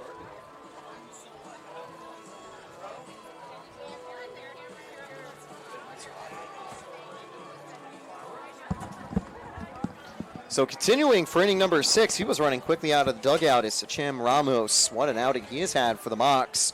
Arguably out-dueling Robert Satin, something that has only happened no times this season at all. Irigoyen will hope to put Tampa on top. And as we continue, I do want to ask you about 2 current Spartans in the pros, both of whom were able to join as free agents to different organizations and have worked their way up to the major league levels, sometimes via the trade helping them out, but they're now shining out of the bullpen under the big league lights. And I was curious if you've been able to be in touch with Nunez and Jordan Leisure at all. Yeah. I mean, you know, once the guys get to that level, you know, it's always nice to send a message, obviously, you know, congratulating them and letting them know how proud we are of them to represent the Spartans. And it's always great to see guys like that, or even guys that are sticking around, like Ozzie Timmons. You know, even he's a coach now, but he's doing great things, a fan favorite, and we're always excited when we get a chance to go see them. I know I went with Coach Joe Urso, to see Jordan Leisure when he was down in Tampa playing the Rays, and just seeing him and watching him do his thing. It's a proud moment for anyone who's a Spartan. It certainly is, and I think it was the same Jack that or game that Jack had gone down to with the Port St. Lucie Mets to see Nunez in, was also where a lot of the Spartan alumni were there for Anthony Nunez. And the trade for Cedric Mullins sent Nunez to the team where now he's in the majors with the Baltimore Orioles. Really cool stuff. Want to know to Jake Books. Yeah, that's the thing. You're always playing out there, and there's all these other teams that are watching you too. So that's they're doing their business and doing a great job, and got their way to the top. Also, you always mention some of the scouts in the attendance. I know you'd mentioned that there was a scout that you're pretty familiar with that's actually at the game tonight. Yeah. These guys are still doing it, and they're doing a great job at it. I see John Bunnell there. He was actually a scout. He scouted me out of high school, and then he ends up drafting me out of college. I see Koch with the Angels. He's with the Angels. He's been there. He's a legend here, and he's out here. It's good to see these guys and say hello. And who knows, maybe some of the Spartans off this roster will eventually join that growing list of Tampa players who have made it to the pro levels, whether it's in the minor leagues, like Drew Earhart with his brother Zach. That's also a really cool story, how they're doing good things in the Boston farm system. Or for Leisure and Nunez, currently out there in the big leagues. 3-2 to Books, another full count. And on deck is Javi Soto. Can Tampa get another base runner? Would be the go-ahead run on the base path. Soto stays put. Books with a line drive into left center field. That is going to be caught not too far away from Scott for out number one. We've talked about the pitching for Tampa. Moto, he's been able to turn so many Spartan players from good throwers into great pitchers, players who maybe start out of the bullpen and flourish into elite aces of the staff. Alex Caney, another great example of that, came off of a few great years with the Spartans, going from the bullpen to rotation to SEC ball with Ole Miss last season. But I also want to mention kind of the batting as well. As a pitcher kind of going up against Tampa, do you kind of feel the Urso discipline teaching, or did you feel the Urso discipline teaching for a lot of the Tampa players throughout your time at Tampa when you're doing maybe practice ABs against some of the guys?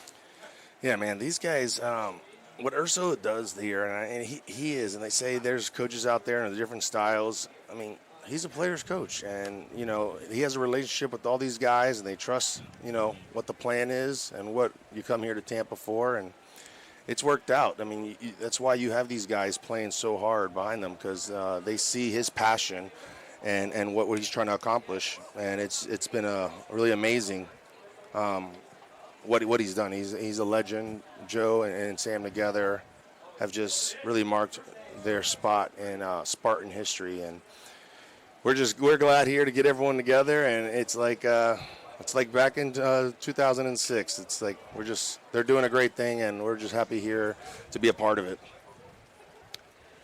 1-2 now to Javi Soto, continuing the frame. Tampa looking again to set the table, and just like some of those magical moments of the title run in 2006, back against the wall for the Spartans, trailing against Ramos. Another K, 2 away in the inning. 5th strikeout for Ramos. He's now even with 5 strikeouts, 5 walks, and 3 hits to bring up Walker Vanacek with 2 down, still representing the go-ahead run. Yeah, I mean, that 2016 was really special with Lee Cruz, Orlando Rosales, Jose even as a freshman doing his thing, Ryan Kennedy, just these names that really, Craig Corrado. There was a special team, man. They hit hard. So when they came to play us, they knew you better bring your best, or else these guys are going to do their damage against them, and they did. What that team did, a 54-6 record is just unheard of. Yeah, you really got to believe if you're going to do what we did, and then obviously have our backs behind, and then come back and do it. But those guys were amazing, and having them hit behind me, it's like, let's go. We got the best of the best, and I mean, I have had conversations in the past with scouts and people that know baseball, and they say, hey, you guys were the team. I mean, in Florida. Not, I mean, USF, Miami, you guys are the guys. You guys were the guys. Yeah. So, yeah, it's just something special that we'll always remember because that's tough to do. And looking back again at that 2006 season, outside of the two obvious answers, the championship and the no-hitter, what would you say was your favorite individual moment or game from that season? And not one of the easy answers of winning the title or getting the no now. I mean, I guess we can bring this up because we kind of touched on it a little bit, but coming in to go close the game, I've never closed a game in my life, and I kind of just knew once we got on top that I was going to come in and close this thing. And, you know, Joe, it was hard because I didn't really ask. I was kind of like telling. He made you volunteer for it, I'd imagine. He said, okay. And Sam said, he looks good, he's ready to go. And they gave me that opportunity and to start, the whole year and then come out and actually close the door was a special moment. It's like a story that, you don't hear very often, but they trusted me, and I had my defense behind me. And the funny thing about all that, and you said the moment, after winning everything and celebrating, everyone kept coming up to me and asking me about the draft and how excited. And I'm like, I didn't even know when the draft was. I was so locked into what we were doing and winning a championship. I think the draft was like 2 days later, and I was like, oh, that's cool. Okay, so I didn't have to even worry about the draft. I wasn't thinking about that. I was thinking about job done already. We're accomplished. Exactly. So, a special moment, and it's just I think they sent out the videos to all the alumni on that team, all the players, and I think we all watched it.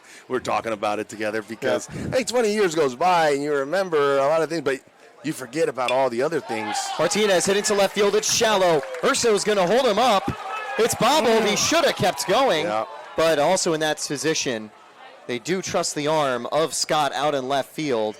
If Irigoyen had really stuck to his instincts and kept running, he actually would have ironically scored. But at the same time, if Scott had fielded that cleanly, it's probably an inning-ending play. And you're not going to disagree with Coach Urso on the call, as that is going to be curtain for Ramos. He was given one final chance to escape the frame, but it's Ponce with the bases loaded at the top of the order.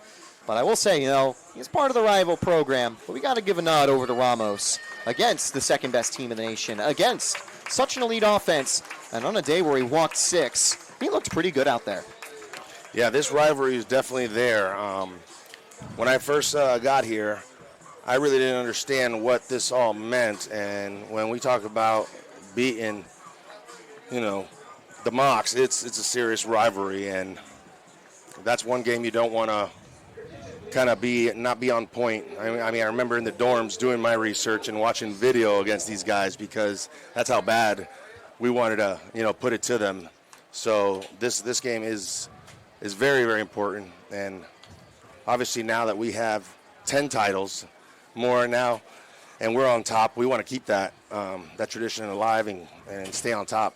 Kind of the change from the underdog mentality back when you were a student here in Tampa, a little bit further behind in that overall series against the Mocs in terms of total wins. But it is truly a historic rivalry between these two teams. And another addition to that chapter maybe being written tonight. We'll take a quick 30-second breather as the warm-up continues. Call to the bullpen for the Mocs. And we'll continue with the bases full. Tampa trying to go up ahead on the SSC Digital Network.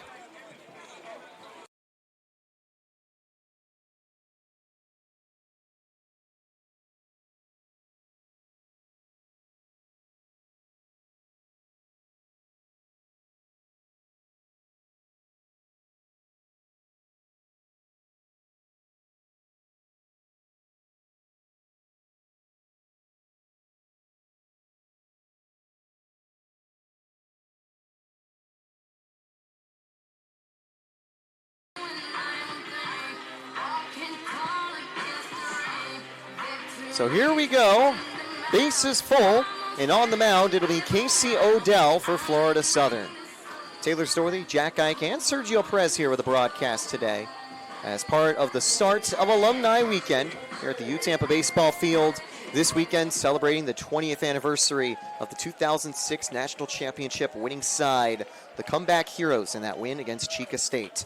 But for now, it's Tampa trying to get a front of Florida Southern, high and inside. Ball 1 to Jesse Ponce, who worked to walk but is 0 for 2 so far today, and the bases are loaded. And unsurprisingly, high leverage arm out of the bullpen for the Mocs, one of their more trusted guys in Casey Odell.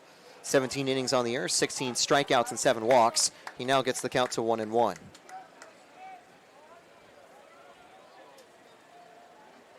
Two-1 Mocs lead, and 2 outs on the board.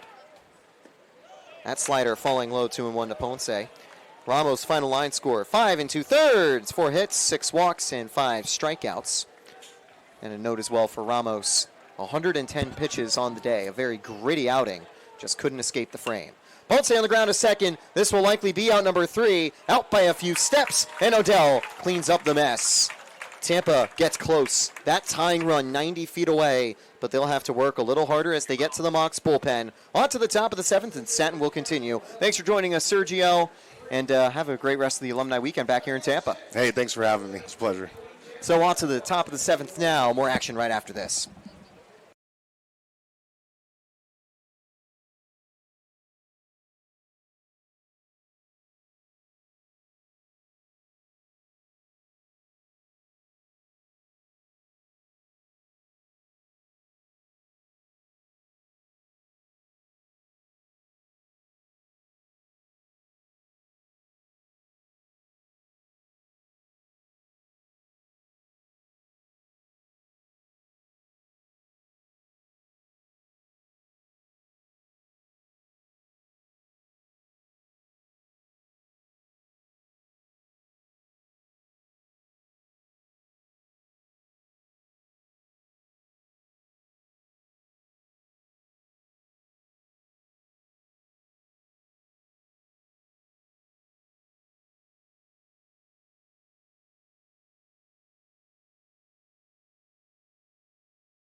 Top of the 7th, and day has turned the night here on the U-Tampa campus and re-entering out of the bullpen. Unlike in baseball, you can re-enter the game out of the bullpen in softball and in the art of commentary. It'll be Jack Ike for the 7th inning out of Satin, looking for another high-quality start, even though his invincible season is in jeopardy at the moment, as he is in line for a loss, down 2-1. Yeah, the Spartans need a comeback. And we've said this so many times over the years. 2 runs usually won't beat Tampa. They average 9 runs a game. And we had a game earlier this year. I think they were down 6 early and ended up winning like 10-8. So normally 2 is not going to be enough. But we'll see with Satin on the mound facing Will Burke. And he one hops it to Ponce, and they got him. That one took a while to get out to shortstop. Can't do anything but wait on that, and then he threw him out in time. I like what Ponce has been able to do at short today. He's always been good with the glove, as off the bench, the Florida Southern coach not super happy with the outruling on the call, and they are going to talk about it, see if they overturn it, because it was pretty close at first. Yeah. But they are going to uphold the ruling. And I would have been disappointed, but I don't know if I would disagree if they called him safe, because there was good hustling from Burke on the base path. And as we mentioned, it was a high hopper, and all you could do is wait for it to come down and then hope you've got time to get the ball over there. Sergio Perez, great guy, great memories. Definitely is great to reminisce about era before my time. Yeah.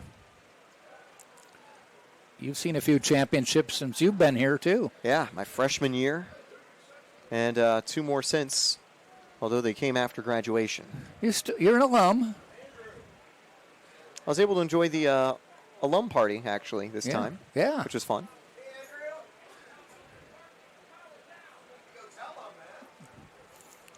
Badaki at the plate fouls it off.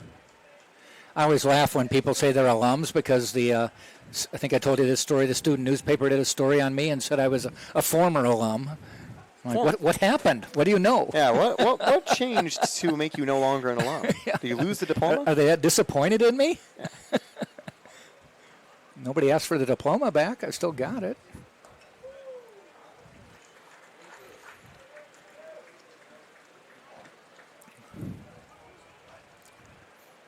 It was also cool to reminisce with Perez, similar story to Satin, being Tampa products, Yeah. wearing similar digits, 24 and 25, now becoming aces of the staff. And he was talking about, he said JB, I think he said John Bonnell is the scout 20-some years ago who recruited him or wanted to scout him in high school, and he's sitting in the stands even today. Yep. From high 20-some school- years later. High school and then eventually college. Yeah. And second time was the charge to get him drafted. He said he was with the Mets organization scouting him in high school, but he went to the Astros after he went to the Tampa, and he was a second-round pick of the Astros. Did he mention did he make the show? I don't remember. I'd Okay. have to double check. Okay. He had some impressive numbers with Tampa. Oh, yeah. I didn't realize. That no-hitter. I saw he had a save. I didn't realize it was the title game. It was. It It's was the moment. It's one save on the year. On 2 days of rest. Yeah. Because I saw he had 18 appearances that year, 17 starts, and it said one save. And I'm, okay, got a save. In the title game. Ground ball, 2 outs.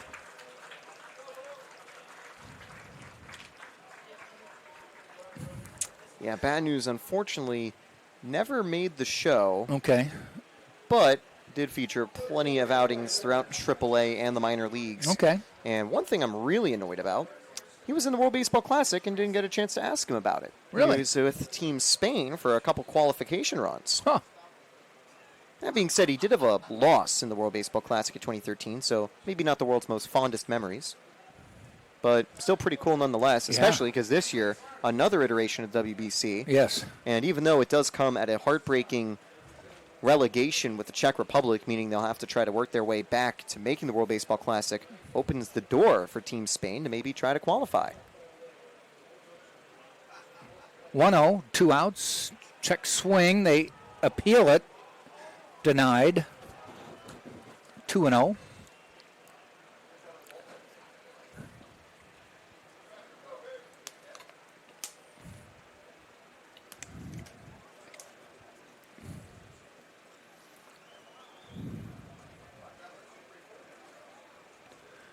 That looked good. Strike call. Satin's pitch count's pretty low. I'd imagine he'll be done after 7, but if he was really pumped up, he could come back for the 8th. This is his 10th start of the year. He has 58 innings, so he typically goes about 6. That's going to be tough.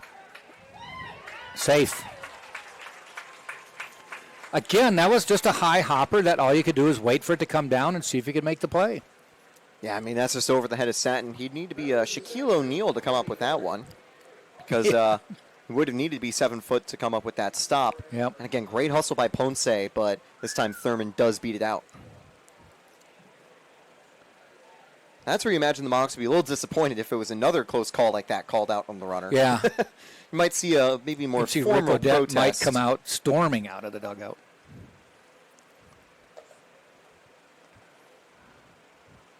I'm not sure if you were here when I mentioned it, but Sant was telling me that one of the big keys to his success this season, better health. Yeah, you Better mentioned eating that. and Yeah. Watching his diet, better working out routine. Pop foul, giving chase is Vanacek, and he's got room, makes the catch. Inning is over. So they get a guy on, but he's stranded. Spartans still down 2-1, but we head to the bottom of the 7th, so it is 7th inning stretch time. So let's get the alums on their feet and see if the Spartans can get a run or more and take the lead in this game. We'll be right back on TampaSpartans.tv.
Casey Odell on the mound, who started an inning for Florida Southern. He pitched a third of an inning through one pitch and got out of the inning with the Spartans having the bases loaded. Yeah, that's a great escape for Odell, coming in a dangerous spot, getting that quick out against Ponce. But now the tough part, he's got to face Woodburn, Evans, and Carlson. And you know Tampa's just due for a lot of those guys to get back on base and get some hits. Well, we usually say 2 won't win it against Tampa. So we actually have said 8 won't win it against Tampa. Woodburn goes around, swing and a miss. I do think today is one of those days where 8 would win it, but most of the time, not as much. Spartans have had base runners.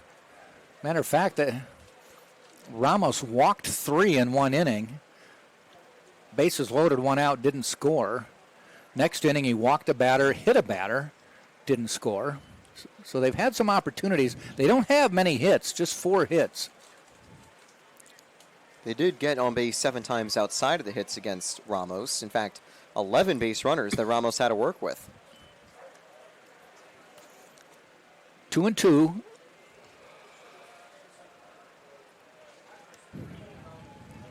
Odell fires. Tapped foul. This reminds me of the Georgia Southwestern series. Kind of unfortunate because Tampa did ultimately lose that series, but just not hitting as well in the clutch. That was what had really cost Tampa that weekend. 2-1 loss where they had failed a bunt. And, well, what do you know here? Who was Ponce failing a bunt recently? And Woodburn goes down swinging. So 1 down. Jordan Evans now to the plate.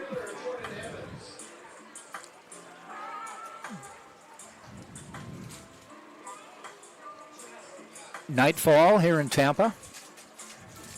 Sun sets. I think sun sets are like right now, 7:58, I think is what they actually say. Let me ask the intern. He's got all that access to all this information. 7:49. That's what he just relayed All right. to me. Okay. Ground ball foul, and Joe Urso has to do a little dance to get out of the way.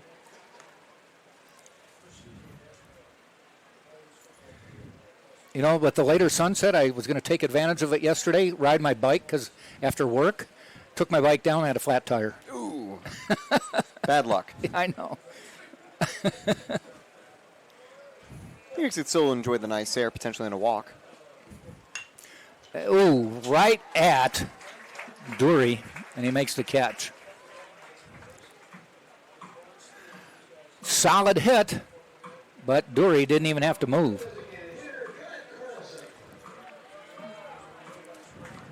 Carlson now to the plate.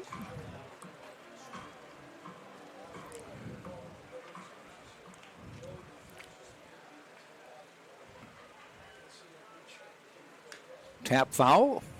Bounced up, hit him in the waist.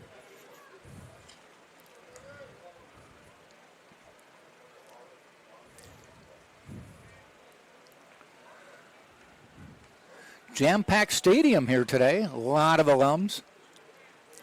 Not just baseball players, but predominantly baseball players.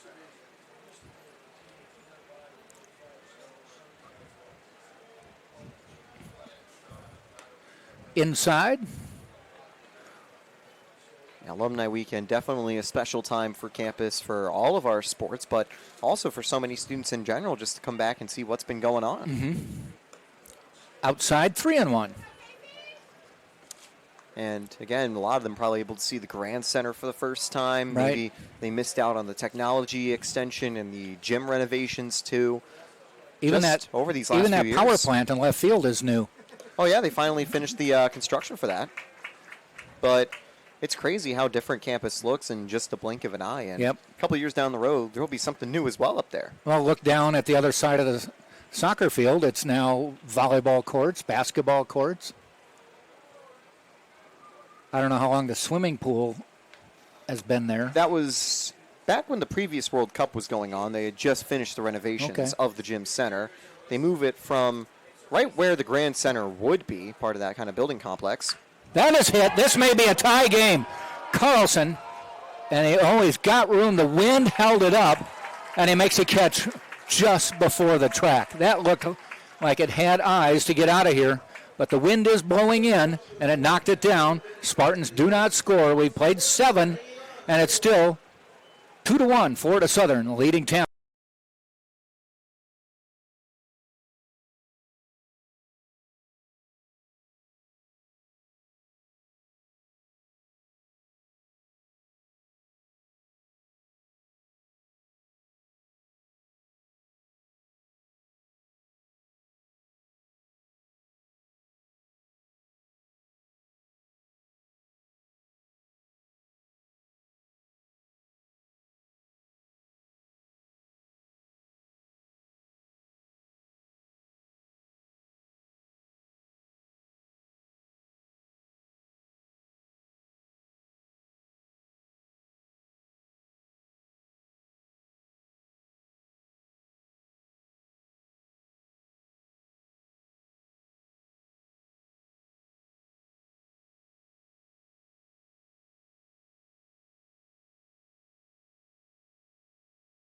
First years were good with baseball.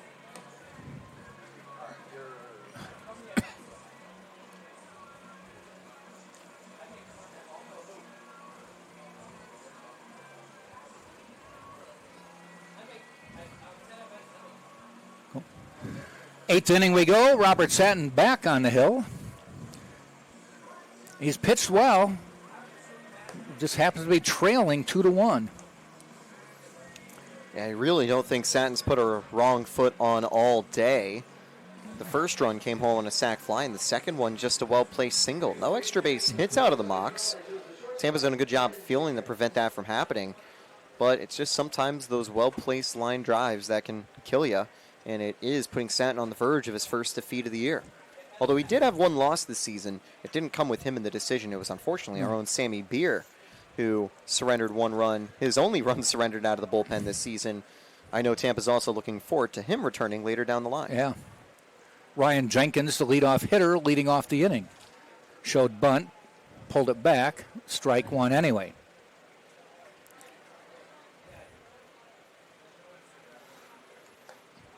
Thought about going after an outside pitch. 1-1 now.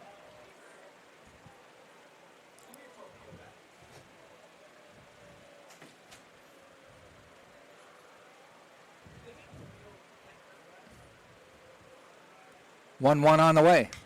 Popped up. Pretty high, heading down. Might be fair. No, it's going to be foul, but a nice running catch by Javi Soto about 10 feet into foul territory.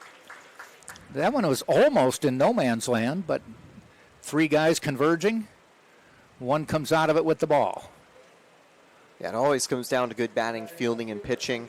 And Tampa's been doing all 3. With getting the runners, just maybe not clutch hitting. That's the thing they've been missing. When I was talking with Coach before the game for the Mocs, Wadetic, I asked him, what's the big thing you want the Mocs to focus on this weekend? He said all 3 of those. And, he's right, because you need to be your A game at all facets against the Spartans. And for the most part, the Mocs have done that today. But like Tampa, also a bit quieter hitting, they've got an excuse of facing Robert Satin. The short list for Small School Player of the Year. Mikey Scott at the plate now. Solid single his last at bat, or 2 bats ago.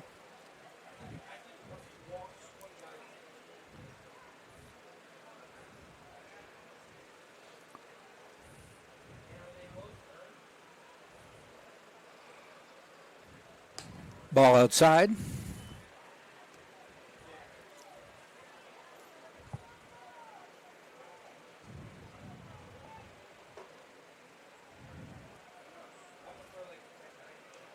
Long look by Satin.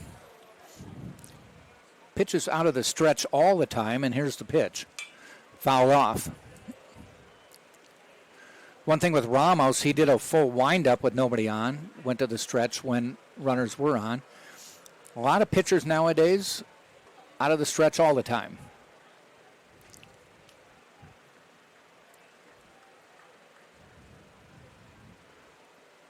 2-2 pitch to Scott. And that one's hit out into right center field. That may get through the gap. It does. All the way to the wall. Bounces off the wall. Scott heads into second. Brooks throws it in. And a stand-up double for Scott. Yeah, there are very few people that have managed 2-hit days on Robert Satin this season. Good job for Scott to be one of them, as they're going to get a defensive replacement, I think, out there on the base path for him. Off the bench, it looks like the pinch runner is going to be the junior, Amir Streeter, out of Lithonia, Georgia. So Scott ends up with a 2-for-4 day.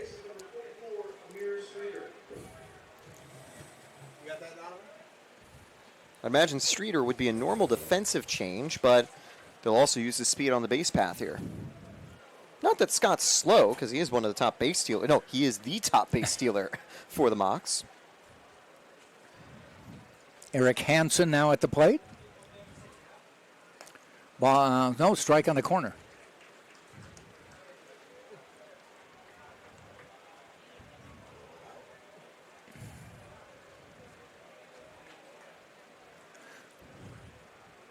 Man on second. 1 out. Fly ball. Pop foul. 0-2 count with 1 out.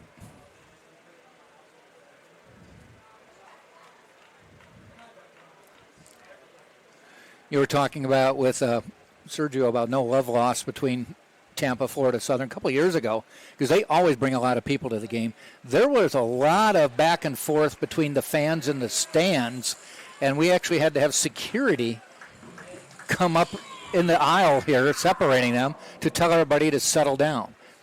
I think a similar thing happened as well when Nova Southeastern came to town, too. Yes. It definitely shows you those SSC rivalries. They've been a bit tamer this year. Good thing. Don't want cops having to help us out here at the stadium. We'd like the fans just to come here and enjoy in peace. Yes. Healthy banter is always fun, and I think we've definitely had more of that this year. As to try to be a little more careful in the spot, a free pass given to Carson Brady. So Brady goes to first on the walk, and Sam Militello out of the Spartan dugout to talk to Satin. Interesting call there to go for the free base on balls, but they definitely respect the bat of the sophomore out of Odessa, Florida. He has been one of the top performers this season in terms of raw power for the Mocs. And you think about it, if he gets the ball to the outfield, whether it's in the gap or falling in front, there's a very high probability Streeter comes home. So they'd rather maybe get the slightly lower power guy in Philly to the plate. Not that Philly's been bad at all either. He was also someone that Coach Wadetic said to watch out for. And they like the idea of now got a force on any base. That too. Yep. Except home plate. Yep. But there's no runner at third yet. Yes. By the way, Satin now at 100 pitches too. So if he gets out of this inning, probably his last.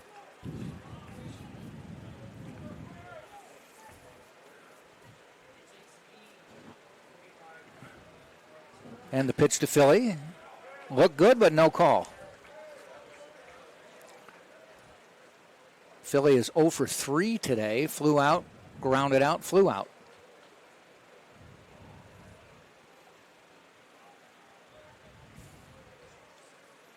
One 0 pitch.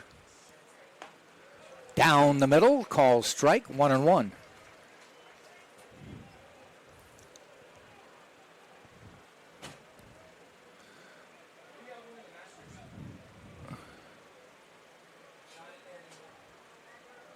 One pitch. And now 1 ball, 2 strikes.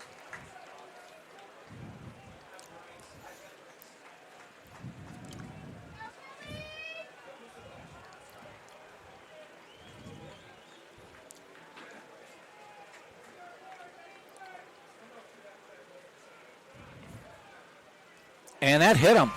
So now the bases are loaded with 2 out. So Philly takes one off the arm, trots down to first. So it'll be Streeter at third, Brady at second, and Philly is on first. That is a rare thing for Sant to do, plunk a batter.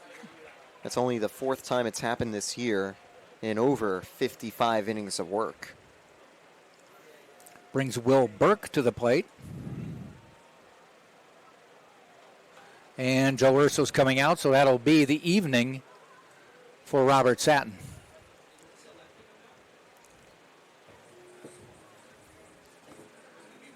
Gets the ball. Round of applause for Satin.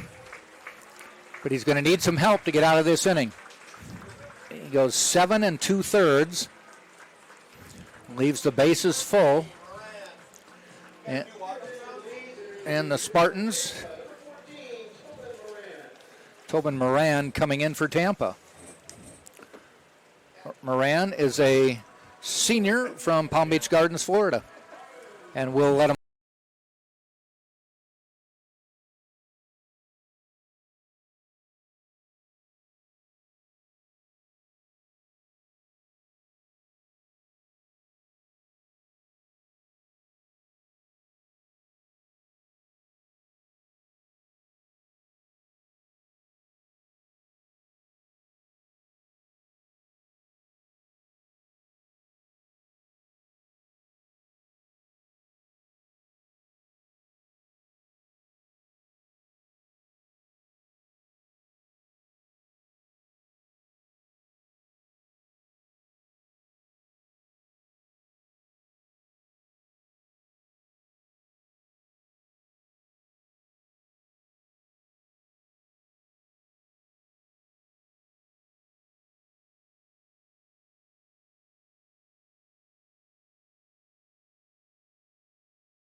New pitcher Tobin Moran, as he will inherit a bases loaded 2-out situation. There were some SSC games played yesterday, 4 of them. Florida Tech, actually Rollins beat Florida Tech 8-5. Lynn beat Barry 13-5. Embry-Riddle a 4-3 win over St. Leo, and Eckerd beat Palm Beach Atlantic 14-5. Those 4 games are all on again today, as they will end their, I think there may be double headers being played today. And the reason is if there's they do a Thursday, Friday, is in case there's a rain out, they can do it on Saturday and not have to come back on Easter Sunday. Makes sense. Tampa looked at the weather, said it looks pretty good. Rolling the Stick dice. with Friday, Saturday. First batter for Moran, Will Burke. Bases loaded, first pitch. And he hits it deep, way back, giving chase, and making the catch on the warning track. Soto almost overran the ball and reached back and made a catch. Boy, did he save a couple runs there with 2 outs, and that was hit deep. Alas, no run score. And we've played 7.5, and it is still 2-1, Florida Southern.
And we get ready for the bottom of the 8th. The Spartans will send up Joanna Irigoyen, Jake Books, Javi Soto, and then a host of others. 2-1, Florida Southern on top of Tampa.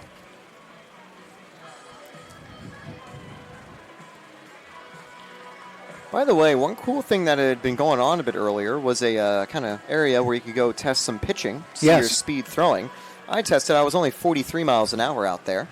But Sparty, our mascot, left-handed 70 miles an hour. Nice. So I wonder maybe he'll get a call to our bullpen sometime. Yeah, see, I don't think I could get pulled over for speeding in a school zone with my speed right now. Well, if it was a curveball, maybe. Well, I will say, my 43 is faster than James McCann on the Major League mound, so MLB teams, hit me up. Okay. Yeah, I probably couldn't hit 25. Oof. Fouled off.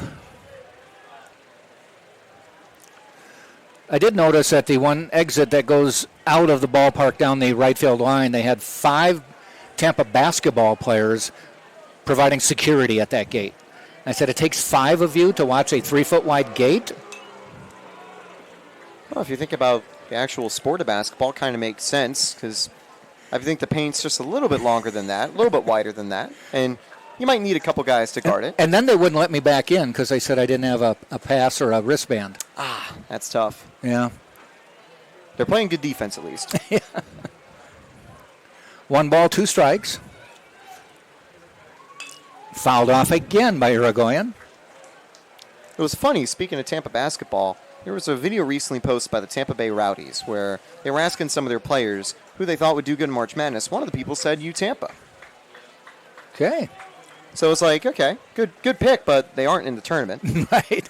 There's one up the middle, but right at Thurmond, who makes the catch. Solid ball. Hits that about 20 feet the other way. He's still running.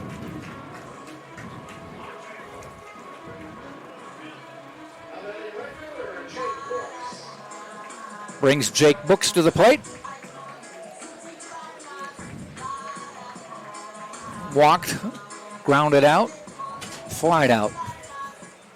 Looking for that first hit of the day.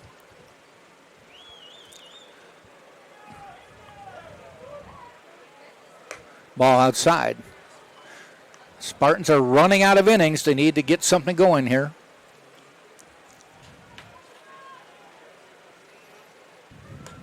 Inside, brushed him back.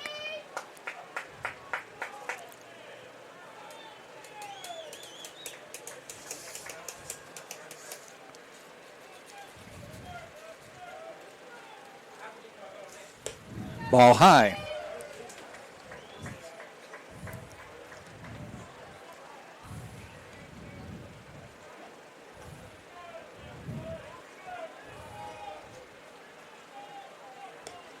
And he walked him. 4-pitch walk. Puts Brooks on first. By the way, it's the first base runner Odell has given up. Clean for 5 straight outs out of the bullpen. And just like Moran, had that bases loaded escape.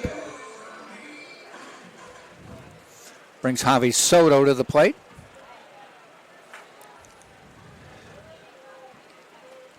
One out, one on. Spartans need 1. And 1 strike.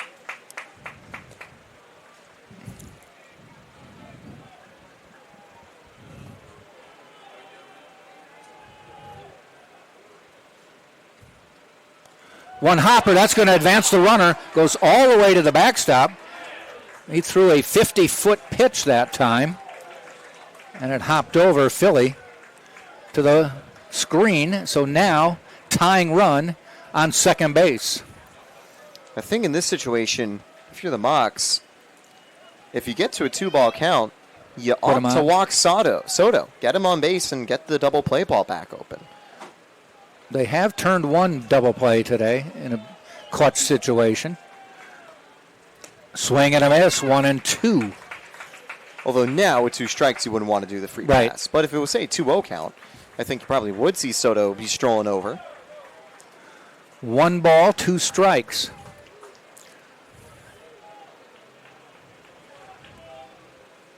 Ball high, outside, 2 and 2.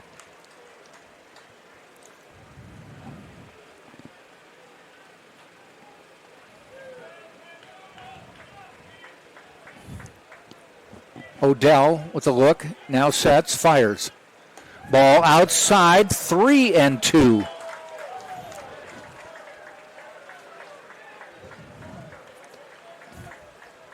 Full count, 1 out, 1 on. Odell has the sign, fires. Outside, ball 4. And the runners are now on first and second. And Walker Vanacek will come to the plate. Looks like they'll make Pinch a hitter. change. Okay. They're going to give Pereira the at-bat as there's a quick conference for the infield. Don't know if they'll be bringing on another high-leverage reliever. Keep an eye out for the Mocs dugout. You'd imagine that they've got Robert Tracy and Aiden Kelly getting ready. There are some guys who have picked up saves this season. Odell has been their closer with 2 saves, but with movement from the dugout, I think indeed there will be another call to the bullpen. Odell's been able to do most of his job, but 2 straight walks sees the waters getting a little more dangerous. Coach Odette coming out. It's Nick Pereira coming to the plate. A junior from Palmetto Bay, Florida. Went to Florida Southwestern State. Yeah, Tampa found a lot of good guys out of the Citrus Conference. So Florida Southern, though. It's become a great hub for young talent, especially with the transfer portal. I think that's really benefited JUCO getting more high-talent guys coming into their programs to get that early in-game experience. Pereira has 17 at-bats, has a .353 batting average. Scored 9 runs, 6 hits. So he's done well in limited amount of time. Yeah, that's mainly because of that injury. The hamate fracture that sidelined him for the first couple weeks of the year. He picked it up in the offseason. But he's the 1B behind Irigoyen behind the plate. Yep. First pitch. Slow curve, strike call. Runners at first and second, 1 out. Spartans need 1 to tie.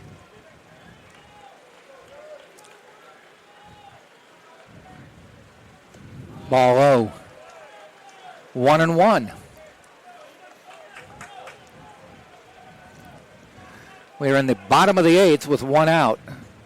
Tampa down 2-1. Gives him a strike on that one. Looked outside, but he brought it in.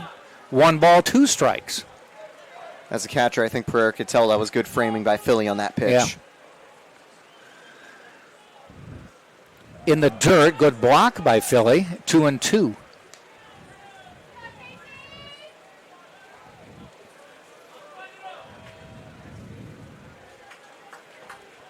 Two from Odell. In the dirt, 3-2. That's where it's really dangerous. Runners are going to be going. A hit could score them both. 3-2 pitch. Ball 4. Bases are loaded. And the Spartans need to make them pay for these base runners. Bases loaded. 1 out. Jack Martinez coming to the plate. We're going to have a pitching change, I believe. Yes. Signaling to the bullpen.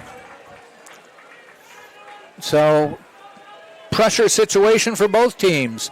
Bases loaded, 1 out. And that'll be it for Odell. Came in, started strong, but has struggled lately. Walk, advance. Runner advancing on a wild pitch. So why don't we take a break while we get the new pitcher in. New pitcher is number 18, Aiden Kelly from Lakeland, Florida. But we'll take a break and be right back for the pressure situation.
So we are back with the bases loaded situation. Spartans have Books on third, Soto on second, Pereira on first, Jack Martinez coming to the plate. Aiden Kelly on the mound. No decisions this year. This is his 10th appearance of the season. First pitch. Missing just outside. Tricky spot for Kelly to be in. He's had some electric stuff. 14 strikeouts and 10 2/3, holding batters to a sub-200 average. But he's also walked 6 in that 10-inning span. The pitch. Ball low. And the birdcage is going to be an unfriendly pace for a fresh arm out of the bullpen. You can hear the crowd getting excited. 2-0 pitch. Shows bunt, pulls a back strike call. I like the idea for the squeeze. I don't know if they would actually do it. But yeah, and I thought about that too with one out. I think he was just showing, swing at a miss. Now it's 2-2. I think just wants to kind of keep that infield guessing. They are playing pretty shallow because they want to get that tying run out at home. Yeah, they're at the corners. They're in. Double play depth up the middle. The 2-2 pitch on the way. And he just made contact to foul that one off.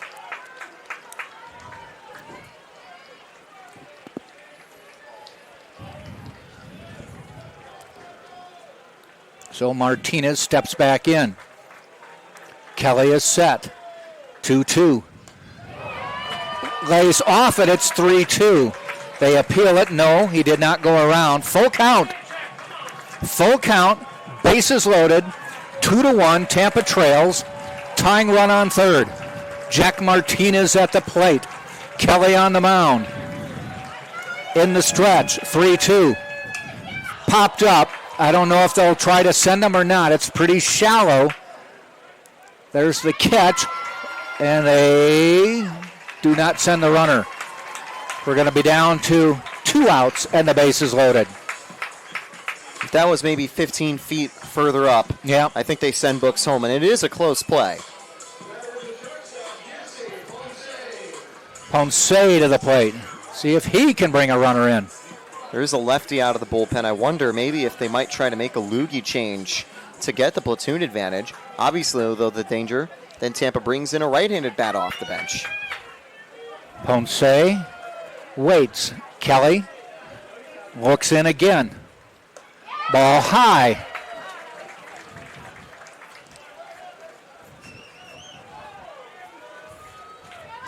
Bottom of the 8th. 2-1 Florida Southern. Tampa with the bases loaded. The pitch. Ball low. 2-0.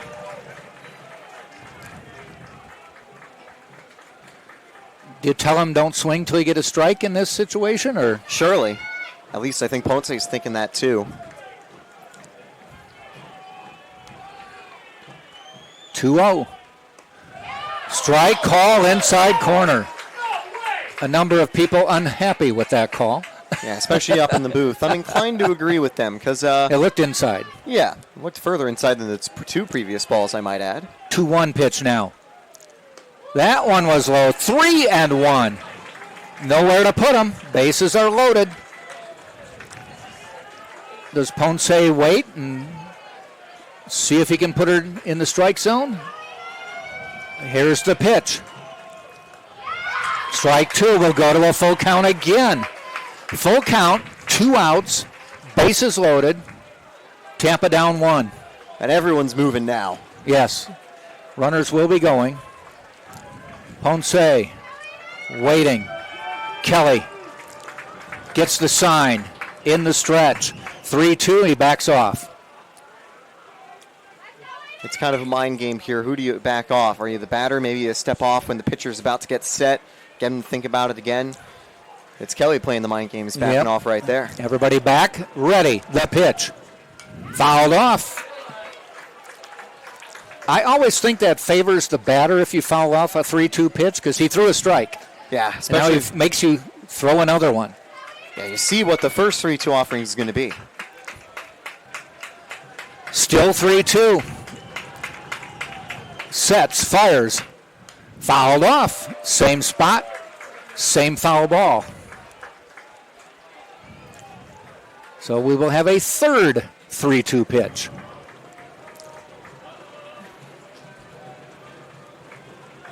Fans on both sides, anxious. Kelly is set. Here's the pitch. Ground ball right to the first baseman. He makes it, tags the base. Spartans don't score. We'll head to the ninth. So that time Harrison got there. Easy play. Inning is over. We'll go to the ninth. It's still Florida Southern 2, Tampa 1 on the SS.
We go to the ninth. Tobin Moran on the mound for Tampa.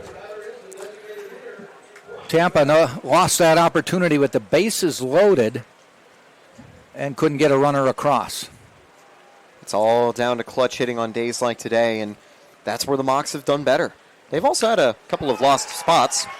And there's a base hit on the first ball. Hops over Soto's head, goes off to the wall, and into second with a stand-up double is Badaki.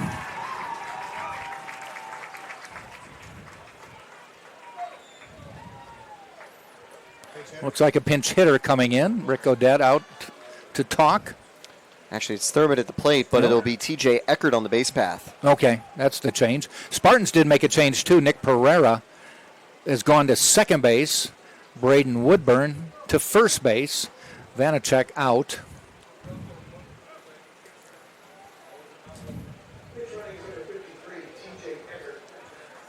So Eckert will be the pinch runner.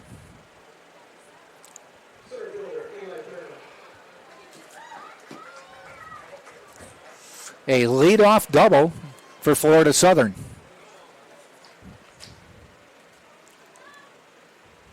They show bunt, bounces away, heading to third, and they're going to try to throw. Good stop by Martinez. Keep that ball from going into the outfield. So now a runner on third with nobody out. And that's really painful for Moran because they were going to sacrifice the out here, bunt the runner over, but his slider misses away and just does the job for the Mocs.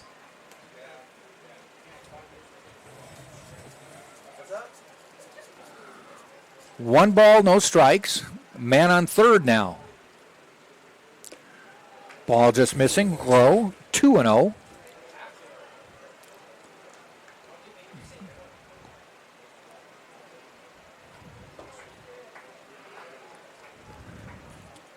Infield in at every position. The pitch. Up the middle, that'll bring a run in. 3-1. Florida Southern takes a 2-run lead.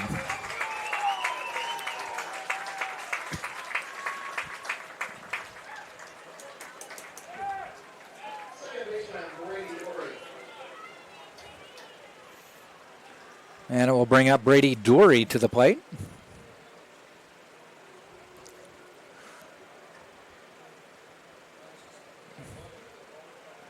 Moran fires.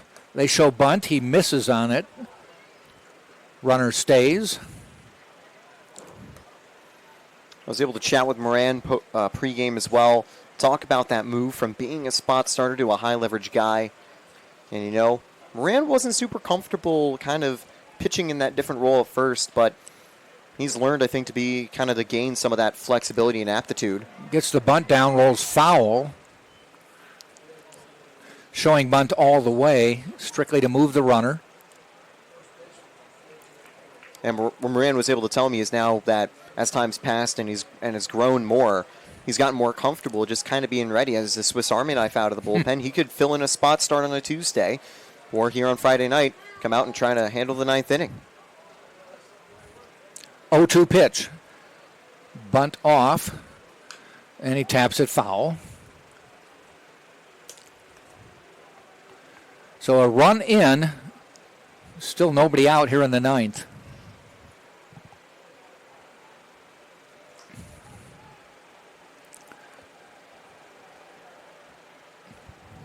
Oh, 2 again.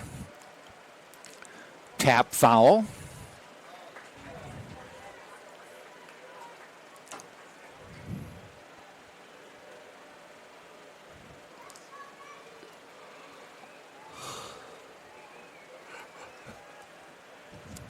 Moran looks in, checks the runner on first, and fires. Just missing outside. 1 ball, 2 strikes.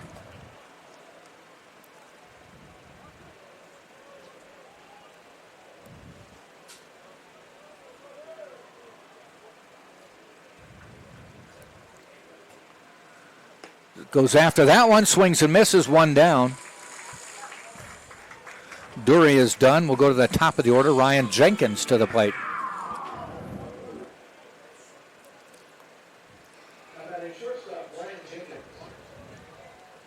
Jenkins 1 for 4 today, but that hit back in the 5th did bring in a run.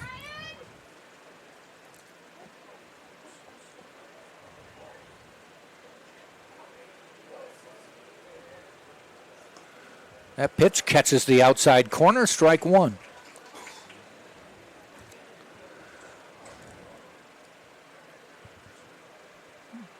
Spartans have moved back, double play depth.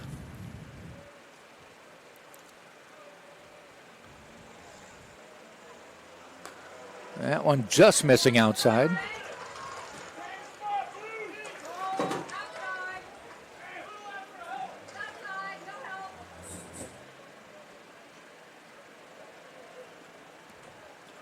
One pitch.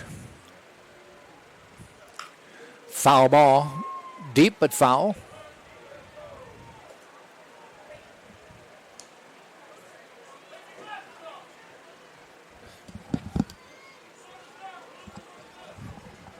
One ball, 2 strikes now. Eli Thurmond on first. Jenkins waits the pitch.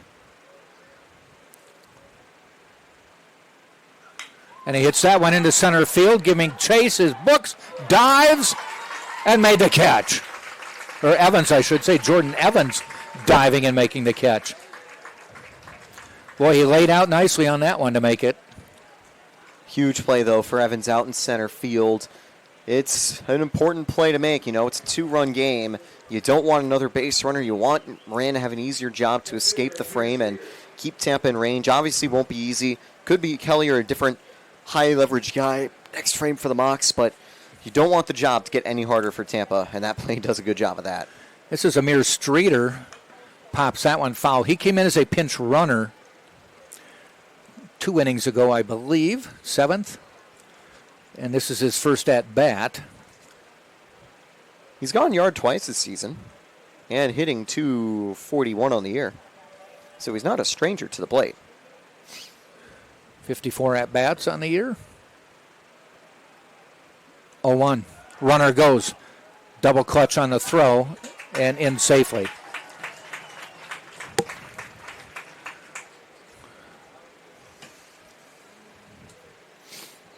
Kind of painful there is I think if there wasn't a double clutch, he could have had the runner. It was relatively close with the double clutch. Because you were going popped up quickly, but always got to make sure the ball is secure, though. Yep. 1-1 with 2 outs. And that one's kind of blooped out to Pereira, makes this catch. Inning is over. They do get one and have increased their lead by 1 run. And then we head to the bottom of the ninth. Florida Southern 3, University of Tampa 1. We'll be right back.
Spartans now need 2 to tie as we head to the bottom of the ninth.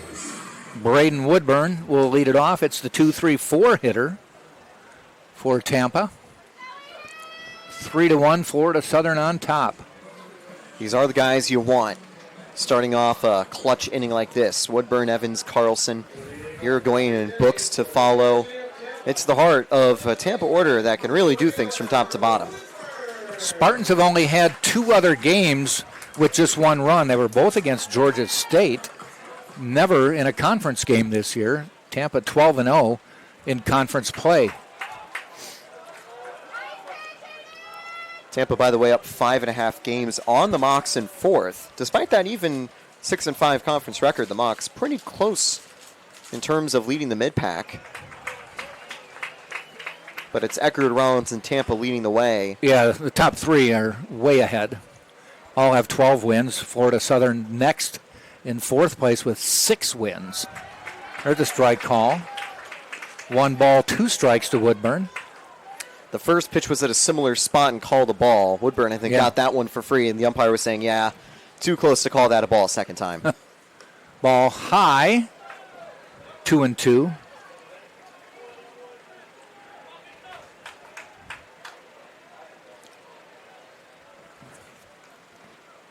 Fouled off. Still 2-2.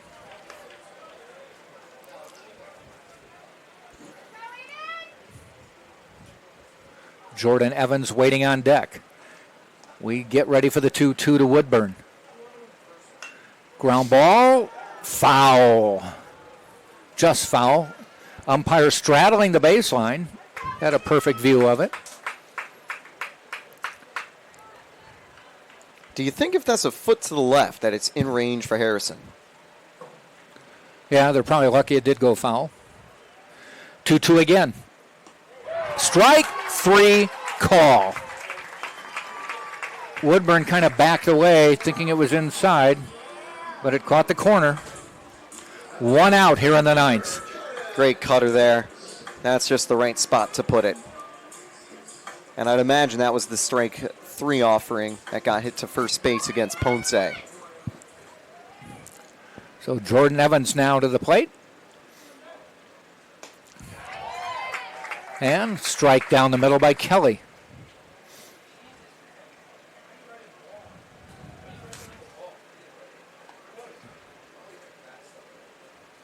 Ball high. A rare hitless day so far for Evans. Did, of course, bring Tampa's lone run home on the sac fly. Check swing. Ooh.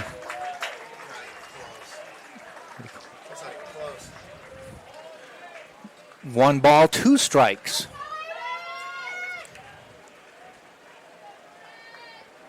And the pitch. Swing and a miss. We're down to our final out.